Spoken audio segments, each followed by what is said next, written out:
Greetings and welcome, guys, gals, and non-binary pals, to episode 410 of the Words About Games podcast, the weekly gaming podcast for words about games. I'm your host, the Resident Evil expert herself, Amy Kate Alexander. I'm joined this week by the Honolulu surfer boy himself, Mr. Daffy Moody. Howdy do, everyone. It is Friday. You know what that means. It's video game day, the holiest of all days. But we also know, if you're listening to this, Tories are probably out. Yay! With any luck. With any luck. They're out. We know. Everyone knows. They know. They conceded literally the day before. But, apathy is a strong thing. People might have said, well, they're going to do it. They don't need me to go in. That's true. We're either celebrating, kinda, or we're not. Either way. Well, speak for yourselves. There will be no celebrations. We may just replace some fascists with other fascists who dress in red. It's a lose-lose all around. Okay? I said kinda. I didn't say you. The only thing I'll be celebrating is GDQ still on, and I can ignore the world for 3 more days. That's cool. Yeah. And then, unfortunately, it has to end at some point. What, the world or GDQ? Both. Yeah. Both, probably, eventually. At the rate we're going, both. Yeah, at the rate we're going, yeah. But we're also joined this week by the only boy himself, it's Vitz Patel. What's good, everybody? How are we all doing? I like the notion that Amy finishes GDQ and then just does I've had my fun, the world can now end. Goodbye, Crawl. Pretty much, yeah. Well, no, because there's always another GDQ, so it's like... okay. That's the one thing you're holding on to. If they ever cancel GDQ, then, then let it burn. Let it all burn. Yeah. Well, what's happened is... I was going to say, what's happening is, because I'm ignoring everything in favor of watching a thing, it's going to be like when I went to Moody's and ignored everything, and then I came back and I did that whole, hey, what's been going on in the... So I'm expecting something like that to happen this weekend. Just Troy walking back in with the pizza boxes. Yeah. I just wanted to kick off and say thank you everybody who came by our very first charity stream for Special Effect, especially to Zen Nuggies, aka Jenny, and to Daniel Z, who both came through and donated so much and put us so close to completing all of our goals. And in between the stream and today, we've hit another one as well. So stay tuned to our socials to find out when the next stream is. We'll be subjecting Moody to Halo Reach. But from the bottom of our hearts, and forgive me for speaking for all of us, thank you so much for your support. We are blown away by how much love and support you've shown us, and for the cause itself. And speaking to the team at Special Effect, they are just as blown away. So yay us. Yay us. That's good. It's fun. It's always nice to put something positive into the world, especially in times such as these. It was a fun Fire's burning down. Yeah. It was. Amy, you did amazing. I know we gave you many flowers on the day, but it can't go without saying again how great you were. Thank you. It was outside of my comfort zone. Like, I'd never done anything like that before. Somewhere between performance art and video game content. Yes. It was just a shame I couldn't react to the chat as much as I would normally have done on a stream, but everybody seemed to be having a good time. And we were there. So when I started talking about Pokemon. But no, it was an interesting experience, and I'm looking forward to not having to put as much work into the rest of the charity streams. I know that sounds like a negative, where it's like, oh, I'm just gonna go on cruise control, but like the next couple are not about me. I just have to turn up.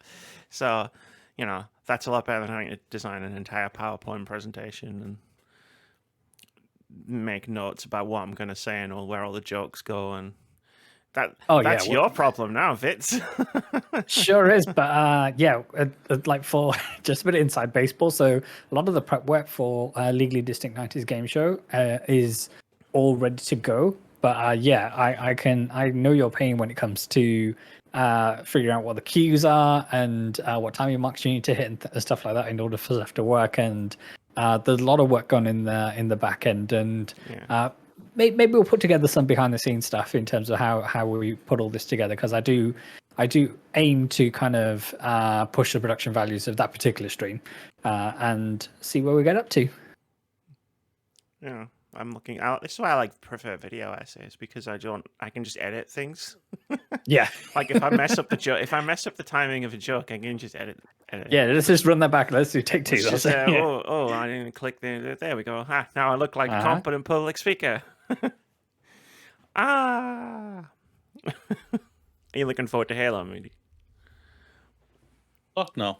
I don't care if this one apparently has the best story or whatnot, but no. I'm looking forward to it just for the shits and giggles with you guys and playing it and hopefully hitting our final goal and whatnot, which would be amazing. But no, yeah. Halo, me and Halo don't get along. We never have. But either way, it's going to be fun just to keep raising money for a great cause. So, yeah, hell yeah, that's what we did with our weekend. How's everybody else's weeks going? To be fair, it's been a bit of a blur this week. So yeah, I haven't been able to process much. Obviously, with the general election happening here in the UK, that's been occupying the grey matter for most of it. But yeah, aside from that, it's been okay. I got a chance to watch Beverly Hills Cop Axel F, which dropped on Netflix this week. That? I'm you curious. know what? Not offensively bad. I will Not say offensively. that. Oh, that's high praise for me. It is, and to be fair, like for me, my sensibilities at least, the soundtrack was doing a lot of the heavy lifting, but it was working. Yeah. Yeah, You need a good soundtrack to get you through stuff sometimes. So. Absolutely, they hit all the right notes. They brought back all the iconic songs from the first 2 movies. Not so much the third movie because they tend to pretend the third movie didn't happen. But yeah, it was good. Like Eddie Murphy still got the comedic chops. Like that hasn't changed. The other 2 quote unquote leads that they were knocking around with back in the day, they may have lost a few steps, but it's one of these, legacy sequels, and hopefully they all got paid because I think that's what they did this for. Well, this is the thing. The other people, they've aged. He hasn't. Mm-hmm. It's weird. It's like he's looked after himself very well, and fair play to him. But the other 2 are just like, yeah, we're good. Mm-hmm. We've already got our money. We're good, type of thing. But no, he's like kept himself really looked after himself very well, which is fair play to him. So, but yeah, and we're now at the time of recording only a few weeks away from the final season of Cobra Kai starting. So that'll be fun as well for those who have the Netflix. Of what starting? Cobra Kai. So God, season 6. No. I saw that trailer. Yeah, they dropped a trailer for that as well. So I saw that trailer. There was that, and then what was the other thing I watched? The Mad Max Furiosa Mad Max saga. My God, that film's long. Far too long than it needed to be. I didn't get as much out of it as hoping towards, but the Anya Taylor-Joy absolutely smashed it, as everybody expected she would, kind of thing. But yeah, that film just dragged on and on and on. But yeah, that was my week so far. It's like I said weeks ago about Lord of the Rings. Does a lot of things right, but yeah, it lengthened, I think, the acceptable time of a film. The weird thing when it comes to I can't remember the director's name for Mad Max. George Miller. Who? George Miller. Yeah, George Miller. Thank you. Yeah, like I don't know how the hell why studios give him so much money for a film that pretty much always never breaks even.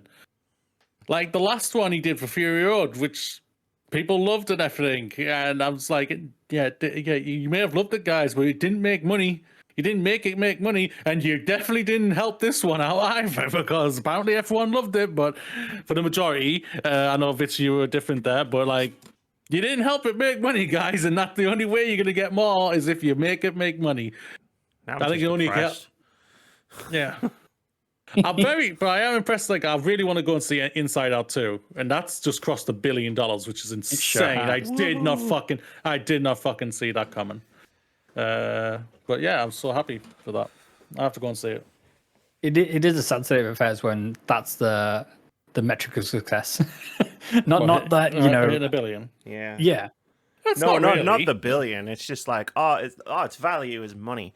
Like, Yeah. how much Oh, money yeah. did it make? Then it's valuable. Like, all right, mate. God. Ah. I can't. But hey, help if it's you a good there. film as well, then happy days. Yeah, apparently it is. So I'll look forward to seeing it. But we're only counting down 6 weeks away for the return of Alien. Oh my god! Ah. Can't wait for that fucker. Yeah, that's gonna be something. I Looking stopped at forward to 2. it. That's fair. I mean, I didn't stop at 2. I stopped caring after 2. I watched further Aliens, and that was what made me stop at 2. I own 1 and 2. There You you do? go. I own them all. Those are good ones Apart to from, have. apart from EVP, I do not like the EVPs. I'm going through this weird phase where it's like, you know how, like, you know, sometimes like a film will have, like, a film series will have like a bad entry or two, but then like you see a trailer for one and it's like, oh, that one actually looks like it might be pretty Yeah, good. yeah, yeah. Maybe Star Wars is back or whatever. Mhm. I'm having this weird thing where I'm just like, if I get to a point where it's like it gets Rise of Skywalker, Alien Resurrection levels, I just go, nah, I'm done, and I don't go back no matter what. Apparently, That's fair. No, I can appreciate that. Like Star Wars right now, it's weird as hell. Like Acolyte is not good. Hey, but man, he's doing the business for the people. But I see people love it, which is really good at the same time, you know? Oh. The guy, like, dude, the biceps, I have biceps on that guy. Like, it's insane. And there has been some really good parts in it, but it just feels so off. It's weird. I can't nail it down properly yet for myself, but yeah, it's weird. is it And better than Rise of Skywalker? I don't think I can say that yet. Fascinating. I don't think I can answer that. I have to. Let's see how it finishes. We've got 2 more episodes to go. Does it feel like a movie that was chopped up into a TV series? Yes, massively, Yeah. massively. There it Yes, is. yes, fucking massively. Definitely, no doubt about that. I'm sick of that as well. I think that's one of the reasons I'm not watching very much new stuff anymore. It's because a lot of TV shows now just genuinely feel like someone took a movie, stretched it, and then chopped it up. And I'm just like, I don't want to watch that TV show. I want to watch a TV show. It's like when the Marvel guy, Kevin Feige. Yeah. Was it? I don't know if it was him or if it was someone else at Marvel. He was talking about their TV shows where they were like, "Oh, we're thinking about doing this and this and this," and it was like you just described how you make a TV show. Yeah. That was after they Yeah. completely had backlash with how they released certain episodes and whatnot, where it was basically just a full film that they just stretched out and chopped up into 8 pieces, basically. And that's basically what they've done with this. But yeah, it's depressing. Like Not Star really. It is depressing. I just wandered off and found something else to hyper focus on. No, I can still do that. Yeah. I can still do that. There's no doubt about it. But what I mean when it comes to depressing is that there's been good stuff. Yeah. Like I stand by. I love the Bad Batch. The Bad Batch season 1, 2, and 3. I thought was just great Star Wars. That's with Ming-Na Wen, right? That's with Ming-Na Wen. No, that's the Mandalorian and Boba Fett. You're thinking. Okay. Boba Fett season 1 and 2, really good. Not Boba Fett, I mean Mandalorian season 1 and 2, really good. Mandalorian season 3, which was basically just called Boba Fett, not so good. Mandalorian proper season 3, definitely not so good. but there's parts where you just see and you go, there's Star Wars. Why are you going in that direction? No, stop it! Type of thing. Andor, which I stand by. I can appreciate where you're coming from, Amy. You don't want to really go back, but I truly believe Andor you will love. No, it's not that it's not that I don't want to go back. It's like I'm not against the idea of going back, but for some reason I just like, should I try and watch Andor? Nah, let's watch this other thing that I've never heard of instead. I don't know what it is in my brain that's making me do that, but And I don't think there's anything wrong with your brain. I think you have legitimate reasons why you just like. I was kind of with you when it came to Rise of Skywalker. I was just like, well, I'm done, type of thing. But I was like in the cinema with my parents watching it. And I remember like having this sudden realization, and I like checked the time, and I was like, "Oh my god, we're halfway through this film, and I hate it." Yeah, it is depressing. Like I haven't even liked any of the games, which is even more depressing.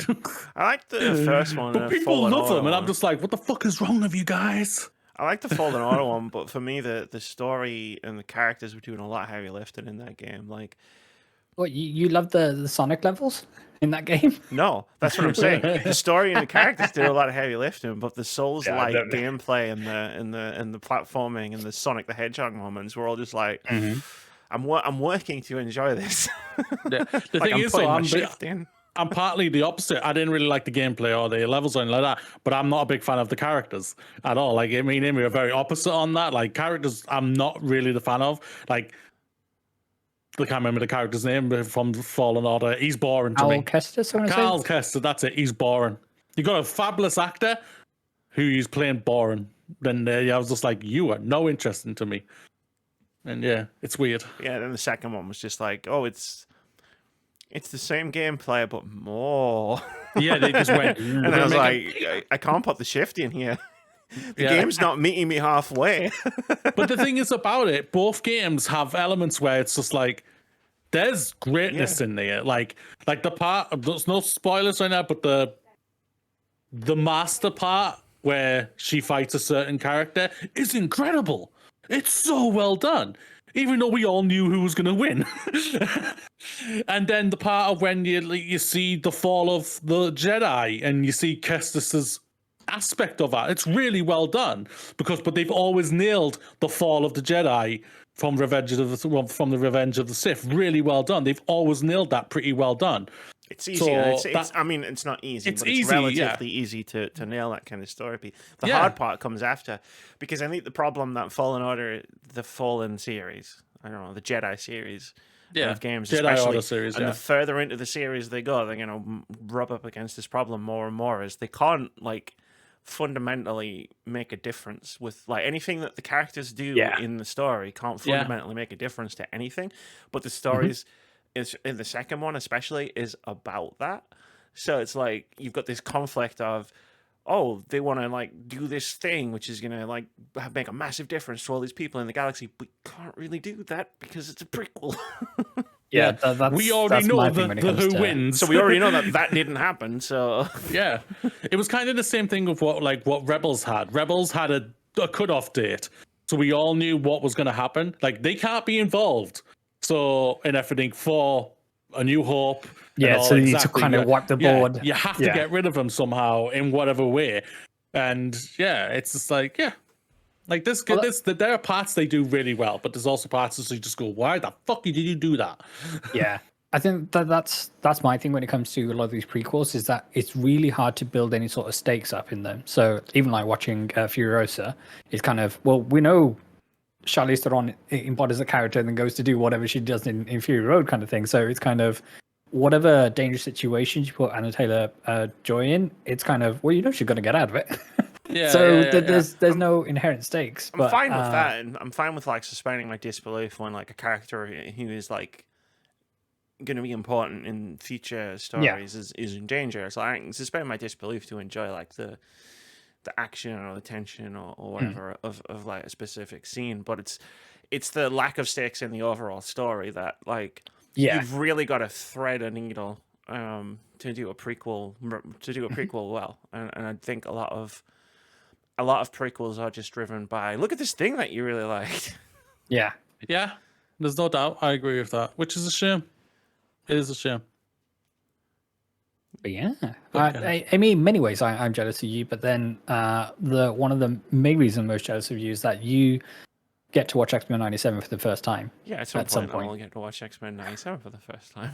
I've heard it's really good. Your mind will be blown week to week to week. Maybe, we'll see. Doubt it. I don't think so. How we've been talking about it, Vitz. We've raised the bar too high. So high, she won't be able to reach it. Just be like, you bastards, how dare you do this to me? We may have set an Omega level bar. That's what we've done. Yeah, basically. We should be like, it was good. I mean, it was pretty good. And then we'll be murdering her eventually. It didn't change my life, though. We're not saying it's changed our lives. We're just saying it's awesome. No, but the bar's up there. Yeah, Yeah, the sure bar is. is.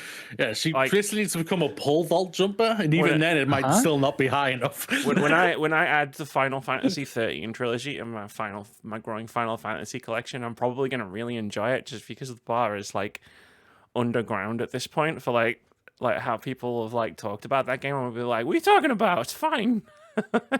Can I ask, is Kingdom Hearts 3 also going in that trilogy? Because that is Kingdom Hearts versus 13, the original concept, also No. in that game. I have to draw the line somewhere. All right, look, okay.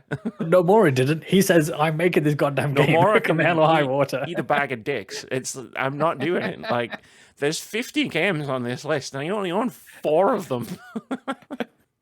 I didn't You realize. gotta start somewhere. Gotta start somewhere. Crystal Chronicles had 3 sequels. Tactics had 3 sequels. Where did all these games come from? Even like 12 had a sequel that came out on the DS. It did, and it only came out on the DS. What the fuck was that all about?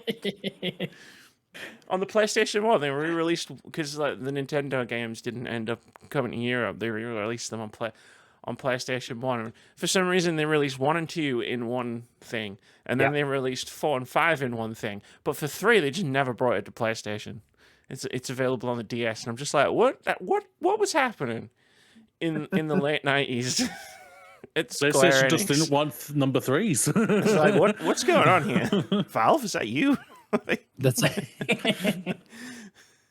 Square Enix were Valve in it way before Valve did. There you go. Man. Yeah. Can't believe I've committed myself to such a stupid fucking. It's fine. You know what? Final Fantasy games aren't that. As long as I don't go chasing the Japanese imports of the Super Nintendo and Nintendo games, like it's not that expensive to actually collect Final Fantasy for the most part. Don't jinx yourself now. I know, Prices will rocket up. I'll tell you what I CEX noticed. I'll tell you what I did notice when I was looking all this stuff up, because I was like making sure like I was finding like which games are actually available in Europe. I was using the CEX website. The price of Amiibos is starting to come down like to reasonable levels. And I was like, oh, interesting. Because I wrote off Amiibo collecting years ago because like you could never get them on the Nintendo website because as soon as they put them up, they always sold out like in pre-orders. And then like they'd be like sold on at like CX or on eBay for like massively inflated prices. So I wrote it off years ago, and I saw one which I remembered wanting. It was a Legend of Zelda Majora's Mask one. Yeah. And it was like 60 quid, and I was like, fuck that. I'm not paying that for a little Amiibo that I'm not going to use like for its gameplay function. I'm just going to put it on a shelf behind me. But like I saw it was like £20, and I was like, wait, is this finally happening? And I like looked it up, and I was like, it's finally happening. Like there's still a couple of rare ones that are like expensive, like you would expect, like the Yarn ones, the Kirby Yarn ones, the Dark Souls one. The gold ones are all still pretty expensive, which is understandable. The Samus gold ones, especially, But I was looking at all the other ones, and I was like, ooh, I might be back on the Amiibo train because I've got a couple behind me. But like, I remember having loads. I had like a few when they first came out, and I plugged them into my Wii U version of Super Smash Brothers, and I trained them too well, and they started kicking the shit out of me. I was like, Samus, no, stop, please. At least you're not setting yourself up for failure saying, right, I want the whole Smash roster when it comes to Amiibos. I mean, will it be just select ones? Or one day I would love to own all of them. Yeah. But for right now, like, yeah, I'll pick and choose. Like, once I've collected Final Fantasy in like a year from now, like, I want to do Zelda as well. Like, so I want to have a Zelda shelf. So I'll probably try and collect all the Zelda Amiibo. I would love to collect the Pokemon ones. Yeah, the Pokemon I've got really one. good. I've got Ivy, so right there. There's loads of Pokemon But like, ones. It's great. yeah, they've got like, Mewtwo, Charizard, Lucario, Pikachu. Yeah. And there's a few. Does the trainer have one? I don't think so. Okay. I don't know. The trainer's not a fighter in Smash Brothers because the only Pokemon that got Amiibo are the Smash Brothers ones, I think. Including the ones that like pop out of the Pokemon Tower and stuff like that. Because that's where most of the Pokemon come from in Smash Brothers. It's on that one level where they just pop out. I wish Nintendo like would, because now that Smash Brothers Ultimate is finished, and like they're not going to release any more Amiibo for it. I wish they would just. Like I said. I wish they would just understand that like they can just keep releasing Amiibos. People will buy them. Because like there's tons of characters like they haven't made Amiibos for that I would buy an Amiibo for. from their games, and it's like, just keep going. I don't need any gameplay functionality. Just make the little statues. Sakurai just turns around. Have I not given you enough? Just the statues. I don't need a game. I don't need another game. He said when he finished the last DLC character, he was there. Never ask me for anything ever again. I'm not asking him. I'm going. We're asking Nintendo. I'm like, hey, just keep making Nintendo. It's easy money. It is. It's easy money. Just keep making your little figures.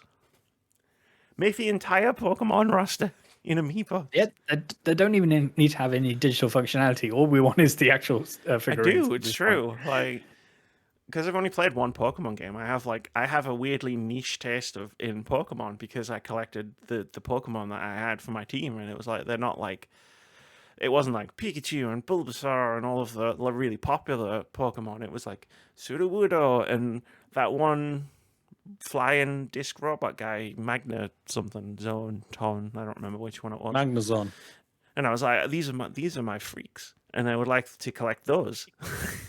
Oh, but you can in Funko Pop style.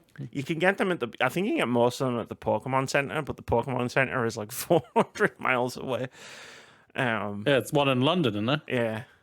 Yeah, well, you go to need London. someone so. who lived in London. Or If near only. London, at If least. only. Yeah, that's true. Imagine Moody's Yeah. face. Imagine Moody's face when he gets the photographs. I mean, you and me You in the just- Pokemon Center. Yes. Just be like, look at all this shit. Woo, woo. Uh-huh. And we're in the Pokemon Center. Look, it's the home of Pokemon. I still remember when so the Pokemon Center would have like pop-up shops which appear every now and then, kind of thing, to coincide with, like, I think when the World Championships came through, and our good friend Kamel, they went there and they queued for something like 23 hours or something silly like that, and it was love all to Pokemon, get, wouldn't you know, Pikachu wearing a Beefeater costume or whatever it was. So it was like this different variant of a Pikachu plush which you already had. But you know what? Hey, if that's your fancy, then go for it. Don't let anybody tell you no. Hell yeah. No. Like, you can do it. Like, if you want to do it, do it. If you don't, don't. The man who was sat in the Hey You Pikachu hat just over the weekend was What are like, you no. talking about? Yeah, I won't lie. If anyone finds a Bulbasaur version of that, tell me now, and I'll give you my bank details. If I ever see a Bulbasaur, I will just take a picture of it and send it to you. Mm-hmm. I'd be like, do you want this? And then my reply will be, "Here's my bank card." Or you just say, "Oh, Moody's just sent me money to my bank account." It's unrelated to weird. what I just sent him. That's Yeah. weird. It's like 3 times as much as I haven't told him the price yet. What the... Does he want me to buy 10 of them? There's only one, though. Oh, okay. Well, they're going to be friends. Can't wait to taunt you with all of the games and just being like I'm gonna have to work my influencer magic from a distance on this one, where it's like, hey, look, Moody, there's that game. There's a Pokemon game. Mm-hmm. No, it's too expensive. Is it though? Can you really put a price on happiness? She's speaking sense. Yeah, she's not wrong. Yeah. She's not wrong. I wouldn't trust I wouldn't trust posting it though. Like, if I got like Emerald or something, and you were like, hey, post it, and I'm like, no, I can't, like, my anxiety will not allow me to post something that valuable. Yeah, no matter how much insurance they'll put on it, it's not enough. It's not enough. Because it's not like the insurance. Like, if they pay me back the money that it's worth, so I can get another one, but I can't get another one. It's It's a limited thing. Yeah. Yeah. Oh, if I did purchase something from that place, like, I'm coming up in August. Yeah. We'll do a handoff. We'll do a handoff. I'll drive up just to come and see you. Say, pass me the game, and then drive off. Can you wear can you wear a trench coat and a trilby and some sunglasses and like keep the trench coat collar up, just like? Oh yeah, you got to pop the collar. So we can make it like a proper handover. handoff. Yeah. You got the we can do stuff? It depends. You got the money? I already gave you the money. Fucking money. Just give me my stuff. Good point. What's in the briefcase? Nothing. I just thought it'd make you complete the look. Yeah, in that case, just like fill an envelope with blank pieces of paper and just hand it over. I'll give you Plastic Monopoly man money. wrapped around Here, That'll there's do. Monopoly Yeah, money anything. for you. Yeah, it just needs to be a symbolic like exchange of money. Oh man, that was fun. Should we talk about something that we plan to talk about instead of Amiibo? Sure. Yeah, why not? Why not? Why not? We are fans of our little diatribe here. The Words About Games. It's good, podcast. especially when it's gaming related, because I can get away with it by just like putting it in as a timestamp, being like, "Look, see, we do talk about games." I got Star Wars to games eventually, even though they were games I don't like. And then I got Star Wars to Final Fantasy. Yeah. And I got Final Fantasy to Kingdom Hearts. It all tracks. It always all ends end up. back It up with always Pokemon. ends up back in Pokemon. Exactly. Facts. Like, I've got Pokemon behind me. Amy has Pokemon behind me. We need to get Vitz to get Pokemon behind him as well. Hell no. No, we need Pokemon. We need Pokemon everywhere, Vitz. I'm going to his house soon. I got. You're gonna just plant Pokemon, and then... Why does it look like someone's put a hole in my wall and then replastered it? Don't worry about it, Vitz. It's just your imagination. Maybe sent me a text one time. Did have you read your electricity reading recently? I've just hidden Pokemon throughout your house. That's it. They're everywhere. You'll never find them all.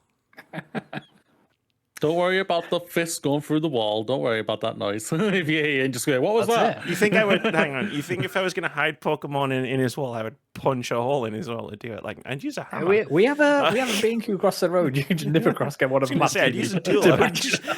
Like bam! It's like, Amy, why is your hand like covered in blood? It's like, don't worry about it. It's no reason. Don't worry. Don't worry about it. Don't Incidentally, worry. I need to go to A&E for no reason. Where's your newest Broke my hand. Or if you hear a saw going off of it, don't worry about it. This is what Pokemon drives people to, ladies and gents, non-binaries. Now, I've told my partner if we ever go to Japan, I need at least 40,000 in spending money just for myself.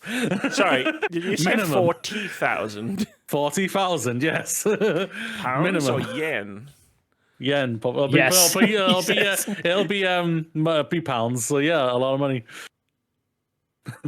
What are you gonna buy? Are you gonna Are you gonna Pokemon buy the stuff. franchise rights? Like what the fuck? Don't think I could spend. I think I would need a couple of more zeros at the end of 40 grand. Just a few. Just a few for a $10 billion franchise. I can understand if you said 4, but like 40 seems that seems a bit excessive. There's a lot of plushies there, Amy. I mean, sure there is, but there's also a limited amount of space on the plane. And there's also got a ton of anime, so like if I'm you going to the animal capital of the world. if you spent 40 grand on that, what are you gonna do? You're gonna char a private jet back to like, carry it all? Basically, yeah. Like I'll take at least 7 suitcases. You're gonna have to buy all the seats and just have one with all your Pokemon on all the different seats. Call that. Yeah, make sure to buckle them up. You know, that turbulence is a killer. Just a magic goes flying past. your Sorry, head. this Bulbasaur is going to need I'll 2 s- seats. It's too big. I'll send you a video that I've watched that's really funny about that. I'll send you both it later. My second question is, and I'm sorry, I know we were going to talk about like new stuff, but I have to pull on this thread a little bit more. Where in your house are you going to put £40,000 worth of Pokemon? I have no fucking idea. I'll find it. Life finds a way. I mean, life does find a way. That's true. But I've seen your house. I know how much space is in it. Yeah. There's a lot of unused the humans space who in our used to live in spare the house, bedroom, our living room, my room. There's a lot of unused space. Like the bathroom needs more color easily. So, like, yeah. I don't think you understand how many plushies this is. I don't know. They can get pretty expensive. It can get pretty expensive. This is true, but £40,000 is a lot of money. Yeah. So my partner, this is funny. I have to add this in here. So my partner, basically, she's for some weird reason she decided. So let's see how much of all these Funko Pops that he's spent on. That's always no. You should never do that. That's always a terrible idea. It's like looking at your Steam library of how much money you spent. And you can Basically, never, yeah, never look at that number. Spoiler Why alert did for you do later. this? I don't know. I just did it. It seemed like a good idea at the time. Plus, it looks really good. Was that at the moment that you purchased it, or what they are technically worth now, kind of thing? No, of when I purchased it, All right, basically. So yeah, so apparently I've spent about £1,000 on Oh. Funko Pops. Figuring out how much your stuff's worth is also a bad idea. Yeah. And I was just like, why are you doing this? Why are you torturing yourself? I don't know why she did it. Right. I think she was bored. This is what I'm saying, right? You got your Funko Pops, right? All the Funko Pops that you've got are only £1,000. Times that by 40. And that's the amount of Pokemon you're talking about. I'll be also like the £40,000 will be used to feed me and everything like that. So don't worry. You're not going to spend that much on food. Moody's eating exclusively at the Pokemon Cafe over there. Yeah, exactly. You're never going to leave the Pokemon Cafe. And also, I'll be there. Because if you're going to Japan, I'm going to Japan. There's Yu-Gi-Oh cards. Like, they're a lot cheaper over there, apparently. And I'm like, well, hey. They're going to have to be for having money spending on Pokemon. Yeah, exactly. Yeah, you're going to need to scrimp and save somewhere. Yeah. Oh, did you try any of the cool, authentic Japanese cuisine? No, I just ate ramen for a week. Yeah. A week? Go for a week? It was Pikachu ramen, but it was ramen nonetheless. No, it was in a Pikachu bowl. Yes. And I had Bulbasaur chopsticks. I stole some of them. I stole a lot of them. I just kept asking. I'm sorry, I didn't get. I'm sorry, I didn't get any chopsticks. Sorry, I just accidentally swallowed one of my chopsticks. Can I have another one? The staff were complaining. They were yelling all sorts, but there was like a cultural barrier. I didn't get the gist of what they were saying, so I just carried on with stuff in my pocket. Clearly. The evil eyes and everything. He used his white British privilege to cosplay as a traditional British tourist. Exactly. This will be put in the British Museum. This one too. I love that one. I love that one. I love that one. I love that one. It belongs in a museum. It belongs somewhere. Turn your fucking house into a museum. You spend 40 grand on Pokemon. It won't be all on Pokemon. Just Pokemon museum. You could sell tickets. There you go. And here we have the Funko Pop wink. No, they have Nendroids in Japan as well. Yes, they do. So you just buy Nendroids instead, which are more expensive. At least they are about video games. We are talking about video games, but yeah, let's talk about different video games. What do you want to talk about first? Let's start with the one that we left off from last week. New Life is Strange game charges $30 for early access, and fans are not thrilled. Cutting live now to giant Life is Strange fan, Daffy Moody. Moody, are you thrilled about this decision? Fuck no, I am not very happy by this. You heard it here first. Stupid idea. This is stupid. It's a pretty fucking bad idea. Like, how long is the early access period as well? Because it's not like a day or two. It's like 2 weeks. 2 weeks. For context, this new title has an Ultimate Edition, which will retail for $80 US. And you play the first 2 chapters on October the 15th, 2 weeks before the game's October 29th release date. I think where the majority of I don't want to say vitriol, but negativity is coming from is that it's most likely setting up a paywall for the most hardened fans in order to avoid spoilers. So they kind of need to be there like day minus 14 in order to not be spoiled, because people who have the Ultimate Edition able to play these first few chapters may then go online to spoil things, and they'll definitely go online and spoil things. I remember when I got my review code for The Walking Dead final season, and I decided to stream it on the day it came out, because my code got deactivated a few days later because the company went bankrupt. And there were already people jumping in and chat and trying to throw spoilers for the first episode. And the last episode, and it's just man, fuck's sake. If I can quote this article from Kotaku, quote, "Now only the people who are willing to pay a lot of money for something they don't know if it's even good are going to be able to experience it. They are preying on the most devoted fans. Not nice," end quote. Yeah, this sucks. This is absolutely the worst thing is this is a thing that we've already seen Microsoft start to do ages ago. Like they've been like putting early access for all of their games and everything, really, especially as they're all going into Game Pass as well, which is just really. I mean, this is even. I mean, this has been crap. going on for years. Remember when you could augment your pre-order? That might be a reference on the I'm gonna get, but yeah. Yeah, probably. Yeah, I didn't no idea what you said there. It was a Deus Ex thing. They were like, augment your pre-order, and there was like 6 Yeah. different things you could pre-order, and some of them When gave they have to give you the table to explain what comes with what edition of your pre-order, you know you've gone too far. It's one of those. Yeah, I miss the days when Ultimate Editions just came with cool statues. Yeah, true, no doubt and about that. and with the copy of the game.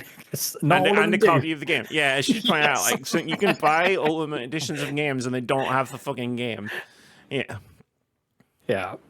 Yeah, this is really nothing but pure anti-consumer, basically, and it's just pushing a metric of like when you hear stupid CEOs coming out saying, "Well, we should be really charging our games a lot more, blah blah blah," and everything. The worst thing is we're going to see diehard fans go out and buy this and everything. I will not be buying this. I'll state that right now. But I don't care about spoilers. I never have. I don't really care about them anymore. So. And it's just like I just crack on with it. So I'm like, I will happily wait until the proper main release, which is October 29th, and just play it then. Well, the main release is October 15th. Like, I think a good way to look at early access release. No, it's not. It's the main release is October. No. The main release is October 29th. Sorry, let Amy get to a point. Let me finish. Let me finish. I think a good way to look at like early access, like pre-order bonuses, is you're not getting the game. The people who pre-order aren't getting the game early. The people who aren't pre-ordering are getting the game late.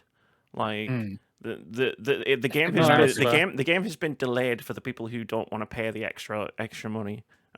Is always how I've looked at it. Well, that's fair. That's a fair analogy. Yeah, this is just crap. Even the wording on the Steam page is scummy. So, quote, "Don't miss your chance to join the conversation around this unforgettable supernatural murder mystery." Yeah, it is FOMO, and it is banking on that FOMO of people saying, "Well, I need to know what happens." But yeah, so it's not like they're going to continue working on the game for those further 2 weeks and then release, the quote unquote final version for everyone who didn't pre-order, kind of thing. Yeah, to your point, the ship date is October 15th.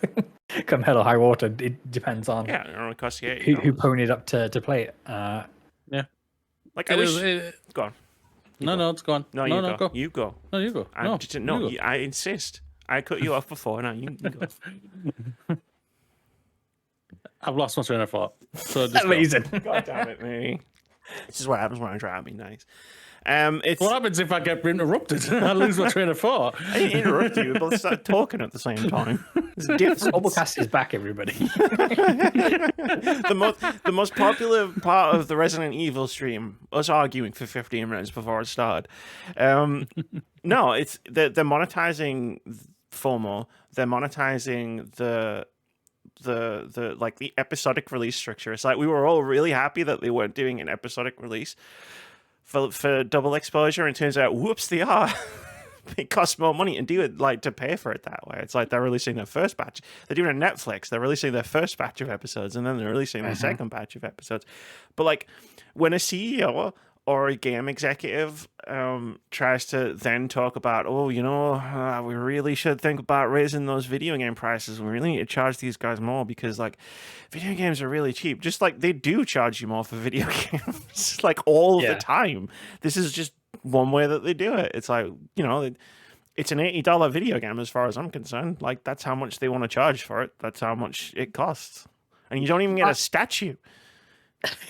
The episodic approach always puzzles me as well, because we see or we hear stats anecdotally all the time of how the percentage of people who don't get to see the story through to completion or drop off halfway through. When it comes to creating essentially boxed products for each of the episodes, it's kind of, you're not just going to get diminishing returns for each iteration that or each set of episodes that you release. In terms of not 100% of players who play the first two are going to play 3 and 4, and then not 100% of those are going to play 5 and 6, that kind of thing. it always struck me as a little bit odd. But hey, if that's the way we want to do it, and they can charge full price for all these episode sets, and yeah, go for it. Yeah, it was popular for a few years back there. Even the original Life is Strange was still quite popular with its episodic release. But it kind of came in when that wave was sort of at its highest. When people were actually doing that. Also, you could buy the episodes individually, which cost you slightly more than buying them all as a season pass. But yeah, you could originally. Yeah. You can't do that now. If an episodic game comes out, it's buy it or you don't. Yeah. So I think it killed the episodic release structure. Killed Life is Strange too. I think by that point, it was a mixture of people were over it, and there were more and more games coming out that people wanted to play. That you would see Life is Strange 2, it's just episode 1, and such game is out that I really want to play as well, so I'll play that, and then I'll catch up on Life is Strange 2 when the full season is out. And then the full season came out, and you'd forgotten about it. Yeah, that ship has sailed. Yeah, my source is me. I forgot about it. I did that exact thing, and I never played Life is Strange 2 because she was her, everybody. She was her. I was like, I'm just gonna wait for the whole thing to come out. And yeah, I forgot because I was playing other stuff. Yeah, that's the thing about it. This is the thing. What makes why True Colors was so great. They released it all at once. You could play it was still episodes. You could still play it as an episodic game, but they released the entire game for you. And then for some idiotic reason, they reverted back to back to type when it came to The Expanse last year. The Expanse was episodic. Why they didn't release all of that at once is just silly, because that game was really good and it was just completely forgotten about. It wasn't even mentioned or anything. That one was the new Telltale studio, wasn't it? It was made by Deck 9. It was developed by Deck 9 published by Telltale. And I love the fact that the new Telltale came along and they were like, we're going to avoid all the mistakes of the past by repeating them. By doing it again. Yeah. It was really disappointing and sad to hear that. But at the end of the day, I guess it's ultimately Deck 9 might not have had a choice when it came to that. Because the publisher would have chosen that, which is just silly. But thankfully, they are overall, even though, and I don't believe this is a Deck 9 thing again. It's just a Square Enix thing. Square Enix are the ones who are doing this, not Deck 9. I believe. If they come out and say no, this was all our idea, then I'm going to be like, what the fuck, man? Yeah, you're trying to piss me off even more, guys. Seriously. Just no. What the fuck are you doing? Yeah. Looking at the article on Kotaku, I know we were making a joke about it before, but just to quote this, quote, on top of all this, double exposure is also falling into another tiresome modern video game release trend that the $60 collector's edition doesn't actually contain a copy of the game. There's some neat stuff in the package, including a vinyl soundtrack and art book. Is that the $80 one? Yeah, but Square Enix's store page put in big red letters that the actual double exposure game is sold separately. If you want both this box of goodies and to see Max's next chapter unfold, you'll have to fork over an extra $50 or $80 if you want the early access. Wait, honestly, $110 collector's edition even is expensive by modern standards. And it still doesn't come with a statue. Yeah. Wait, I need you to run that back. I need you to run that back for me. I don't need you to run that back. I need to know. Wait, so are there 3 editions of this game? Yeah, I think so.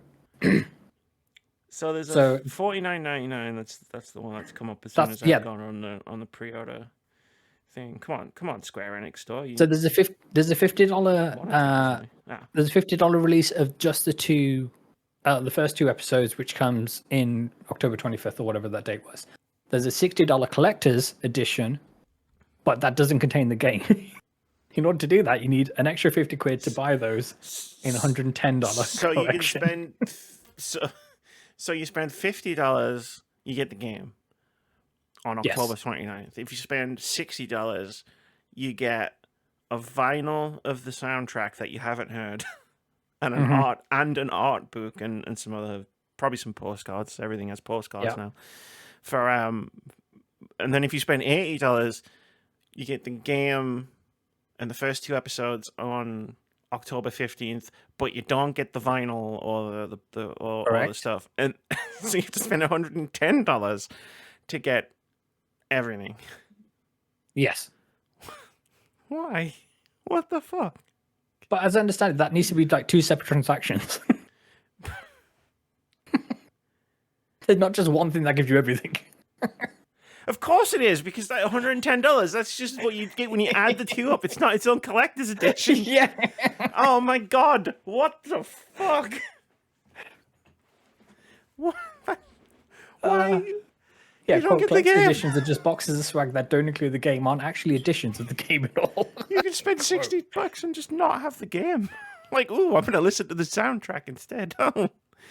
Because I spent all my game money on this. I went to the Square Enix store to see if they had a table, and they don't even have the collector's edition available to buy on the Square Enix store, which I found fascinating. But yeah. Double exposure. I want to say it. I'm looking forward to this game. Double I watched dipping. I watched the hour-long thing of their gameplay and everything. It was really good, even though they like showed the title of like coming out here. It's like every 15 minutes it was just like a massive advert at the end. Sure. It was just like really off-putting. But either way, no, the gameplay and what how they were talking about it was like made me go, this. I'm looking forward to this, and I think it could be really something really decent here. Yeah, I mean, I'm looking forward to the game. I like Life is Strange series a lot, and especially True Colors that came out a few years ago. And it's the same developer, so like I'm looking forward to the game. I just boggles my mind that everything Vitz just said. I'm still stuck on that. Like, how can it be a collector's edition if you don't collect the game when you buy the edition? I don't know. Surely it's just a swag bag. It's like one of those boxes you see at HMV that's full of shit. Who knows? It's like in the meeting where all the execs came up with this, instead of thinking what this doesn't make any actual sense, they all just saw dollar signs. No, they must be thinking they're fucking geniuses. We're gonna listen here, Bill. Square Enix executive, where of course, there's plenty of people called Bill in Japan. That's it. Where, yeah, for this, we're going to charge them more for this box, but it's not even going to have the game in it. They're going to have to give us. They're going to have to pay for the game separately. It's usually the other way around. Usually it's like you see the game and then you see all the swag and then it's like items sold separately. Here, it's game sold separately, but enjoy your art book. If you flick it really fast, it'll be like you're playing the game. So the thing that's kind of most upsetting is that obviously these shady practices will go on and they'll keep going on until people stop buying them. But to target people who are as like they blatantly say the most hardened fans, and it's the people who are clamoring for this game the most, it kind of just endorses that kind of behavior. And of course, we're not here to preach to you and say you should not buy this, and if you do, you're a bad person, all the rest of it. Swag. But this is but it's one of these where market conditions will actually dictate whether this works or not, and it will keep on working because people need this stuff because they've built up this fervor in terms of, oh shit, it's double exposure, it's max and all the rest of it. We need to know what happens. I need to know before anybody spoils it for me, because unfortunately not everyone is blessed with Moody's pretense for spoilers not affecting them, that kind of thing. I never thought I'd ever say shady. this. I never thought I'd ever say this on a podcast, but people need to be more like Moody. Like, just don't give in to the FOMO. Find something else to do for 2 weeks. There are plenty of other video games out there, trust me. Yeah. An absurd amount. No doubt. Yeah, no doubt. Like, especially around that time. Yeah, October's going to be boys. Yeah. There'll be plenty of games to play and everything, but yeah. It just sucks. It sucks. Just it's always anti-consumer, always all about trying to make the easy, quick buck, and then just make it worse. They make it worse by just like, hey, we're now going to, because we're late releasing, giving you 2 episodes earlier, everyone's now can spoil it, and it's just like, again, I don't care about it, but I do appreciate that people do, and it's just like, why do that, man? Yeah, it's like it's not cool. Like I'm still stuck on this collector's edition thing, man. I went in 2015, right? Yep. Ironically, when Life is Strange came out, I bought Batman Arkham Knight. It might have been 2016. I pre-ordered 2015 sounds right. Yeah. Batman Arkham Knight on Xbox, and for £120, so £10 more than they're asking for the collector's edition of Life is Strange. Without the early access, I suppose you'd have to pay more to get the early access. And I got this giant Batman statue that is in my middle square there. I don't know if you can really see it behind Lara Croft. But like, I got this huge Batman statue. It's fucking huge. And an art book. Yep. And a comic. And it was in a big box. And it was quite funny. It got the collector's edition got delayed when it was getting posted to me. So they sent me a digital code for the game. Oh hell yeah! In email on the day it came out, and then the game turned up like the next day, and I was like, I've got 2 copies of Batman. Now I'm double Batman. The only problem was, then I played Arkham Knight, and I was like, oh no, Yeah. What happened? Why am I driving around so much? Yeah, well, why is there a tank in this game? Batman Why am I fighting doesn't other kill tanks? people. Yeah, all right, sure. Yeah. Oh, the rubber shells in the tank. Don't you worry. Oh yeah, sure. Because they like when fired out of a tank cannon, like rubber is not gonna. Rubber can't kill you. And all the Rose Gallery suddenly happen to have tanks as well to fight against Batman's tank that he just happens to have. Apparently happens to have. So convenient, these things. Mutually assured destruction, right? Yeah. But yeah, no, like to bring it back around to what Moody was saying about the game. Yeah, the game looks cool.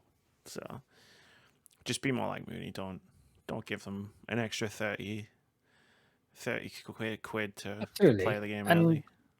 whatever social media platform you choose to be on around October, either don't go on it or mute a ton of words and try and protect yourselves the best you can, because there will be people out here who get this sick thrill off spoiling things for others, and take what steps you need to in order to protect yourself from those people. Definitely. 100%. Mm-hmm. Wise words from a wise podcast. Yeah, I have 2 grey hairs in my beard at the moment, so yeah, I will. I have so much grey hair now. Like, I haven't dyed my hair for 2 months. It's like I've got the dye box. That's what ranking Resident Evil does to you, folks. I can nearly kill it. I can barely talk on Sunday, man. As amazingly as it sounds, let's do a halftime break. Hell yeah. That's how long we spent talking about Amiibos and Pokemon. And Star Wars. It's time for Tune in for the second half, where we'll book Moody's flights to Japan. Yeah. we're gonna itemize Moody's budget. We're gonna figure out how much he actually needs to go. I'm gonna put that on as a milestone for our next charity fundraiser. It's like we're gonna figure out how much money Moody actually needs to go to Japan with. See if we can make it a little bit more realistic. Oh yeah, I'm sure there's tiers of Pokemon hotels, right? So there'll be like a proper full size one, but there'll also be like a capsule hotel where you can go stay at if you don't want to spend as much money. There levels to all this. I mean, we have to send him to the best one. Oh, of course. You're only gonna go once, so. Yeah, but I'm sure the Pokemon Cafe is probably got cheap food. Moody, you reckon they're going to let you back into it once you get in there and start cleaning all the stuff? just picture like two people going, like a person going in and clean the room after he's left. It's like, you even took the carpet. Didn't have any Pokemon on it.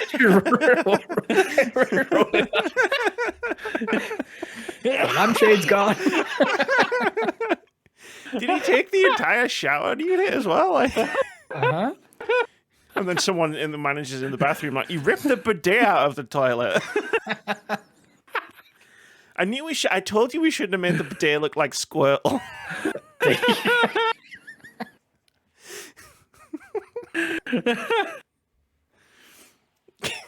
It's time for Indie Game of the Week, everybody. this is something we do every week where we talk about a cool-looking, upcoming indie game that we think you should wishlist. This week's indie game of the week, Roman Sans Rebuild, which is weird. It's weird as fuck. I looked at the trailers and stuff, and I was like, damn.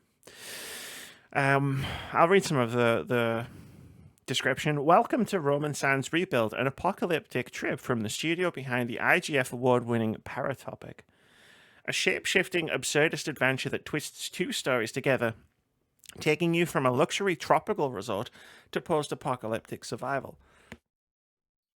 Yeah, so this is a game where it's like there's two different games essentially, and what the developers have done is mashed them together, and then like twisted them all around, so they're all like interconnected. So you're in the resort, and you wake up. You're basically you work at the resort, and you have to like do things for the guests, and all the guests are terrible people. But also the world is ending. And then there's the second one where it's the facility, and you're like the last person left alive in like a zoological research station. And it says here your only companions are a dead cow and a voice on the radio. And there's a parasite like clogging all of the stuff in your station, and like those two games have been like smashed together into one narrative, and it looks really cool. Hell yeah. But yeah, no. Go give that a wish list. There's a link in the description wherever you choose to get your podcast, whether it's on the podcast store or it's on YouTube. And you can also click a link to go to our Steam curation page. Hell yeah. Last week I found out that Steam curator lists can only have 100 games in them. Wow, okay. So the list Are is... we going to make a list part 2? So the list is done now, but the curator page still has all of the games on it. So we're just going to have to use the curator, which is good for me because it's less work. I now just have to click like 2 buttons. And I recommend a game. But yeah, it's still, if you're listening to this over the weekend, after it comes out, there's also still a Steam sale on. If you go to our curator page, you can see all of the games that we have done an indie game of the week for. And if you click the specials tab on our curator page, you can see all of the ones that are on sale, which is all of the ones that have come out, basically.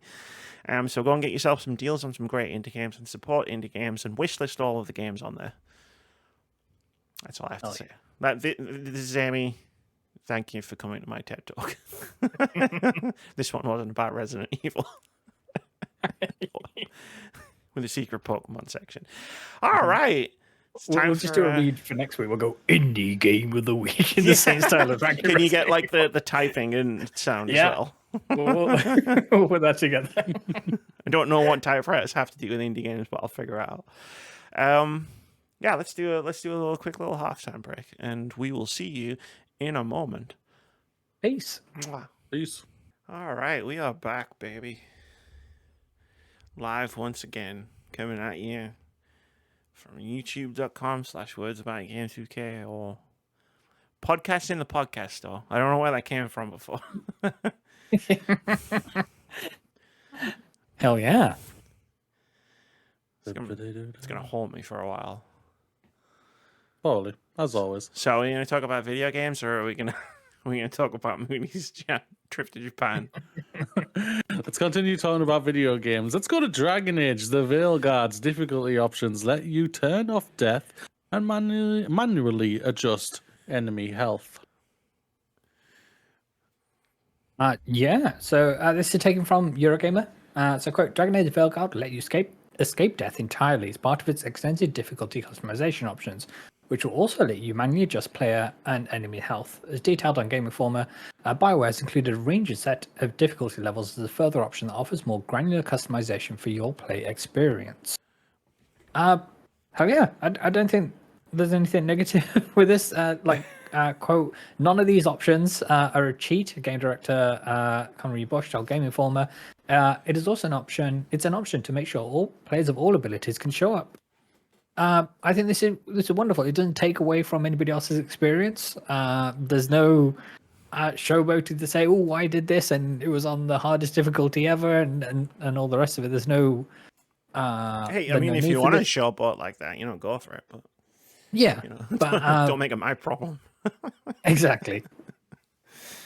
So long as they've, what I will say is that for those who like to get all the achievements or get all the trophies or whatnot, so long as there's no difficulty linked trophies or achievements and what have you, because then that would obviously restrict players with lesser abilities in order to achieve those as well. So I think, different abilities. But on the whole, hell yeah, more power to you. Difficulty. It's been a bit of a topic this week. It has. But no, like I want to thank this Eurogamer article for giving me the term difficulty editing. Because I wrote a bunch of notes about this after I played Pacific Drive to like make a short video about that game in particular. But it's like they're not accessibility options, but it's not like difficulty options. I was like, what do I call this? And Eurogamer's just handed me difficulty editing, and I'm like, that's the perfect thing. Like obviously accessibility and difficulty modes are two completely different things. Yeah. And like when I'm talking about difficulty modes, like the traditional options are usually easy, normal, hard, and like maybe steps above and below that. And I've always hated those, because usually what happens is like if I'm having trouble with a game, and I'm like, I'm going to turn the difficulty down, and then I turn the difficulty down, and it's like now I'm finding the game really boring because I was only having difficulty with like this one thing. So like any game that gives me the option to just turn down that one thing and leave the rest of it as it is, so maybe like turn some other stuff up or whatever. Like to me, that's a far superior way of doing difficulty for me. Yeah, because it lets you tailor to your specific needs and what you're feeling on any given day. Because it's not it's not like everybody bringing their A game every day when they sit down and have the controller in their hand kind of thing. And, unless you're me, and I'm always bringing my of course, A game. Yeah. Currently destroying the lines between again. Just saying. Exactly. No, this I thought you sitting on Godfrey's throne or whatever it was. Godric, sorry, yeah. Godric, yeah. One down and one go. Bitch. Sorry, I'm really going. No, it's fine. This is amazing. This is awesome. I think this is like the perfect little thing out there. Like we should be doing things like this, I think, personally, just to adjust to everyone's certain situation and everything. And we'll obviously get into the difficulty thing, the difficulty or accessibility thing, what we've got on the board basically for it. For other news, other stories, but this is brilliant. Like, it's like to give people that situation to play how they want to play. I think this is something good for me. I think I've always been championing it all the time. And I think it's just fantastic to see this type of thing. So, like, well done. Like, seriously, well done. And if it's as in-depth and awesome as I hope it's going to be, fantastic. Well done to BioWare and everything for this type of thing. The article goes into, there's 3 base level difficulties: a storyteller, adventurer, and nightmare. The latter of which is a permanent choice. While the former options can be flipped between. There's also a further option, Unbound, which offers difficulty editing on the fly. So this is where it comes in. But to our point before, selecting Unbound is no less or more valid than any of the other options. And Oh, I mean, I'll be turning Unbound on. Like even if I don't edit the difficulty anyway, like I'll be turning it on so I have those options if I decide that I want to use them. Like, you know, the options include, I'll just read it from the article, aim assist or auto aim, adjusting the difficulty of parrying enemy attacks, up your damage output, tweaking the general health pools of enemies, and how much they'll press you in combat. So even how aggressive the enemies are, which is cool. And there's an option to just turn death off, like just God mode it. Go for it, which Tunic had. I remember because I actually used it to get through one area that was really fucking annoying. Yeah. I'm at the top of the library at the moment, fighting the bird, and the birds are cool. I like that fight. It's I've only had like 2 or 3 runs at it, so I'm still trying to download the moveset, but it's handing my ass. But this is cool. Like Celeste, I think was there were other games that did this before Celeste, but I think Celeste was like the big one that everybody talked about.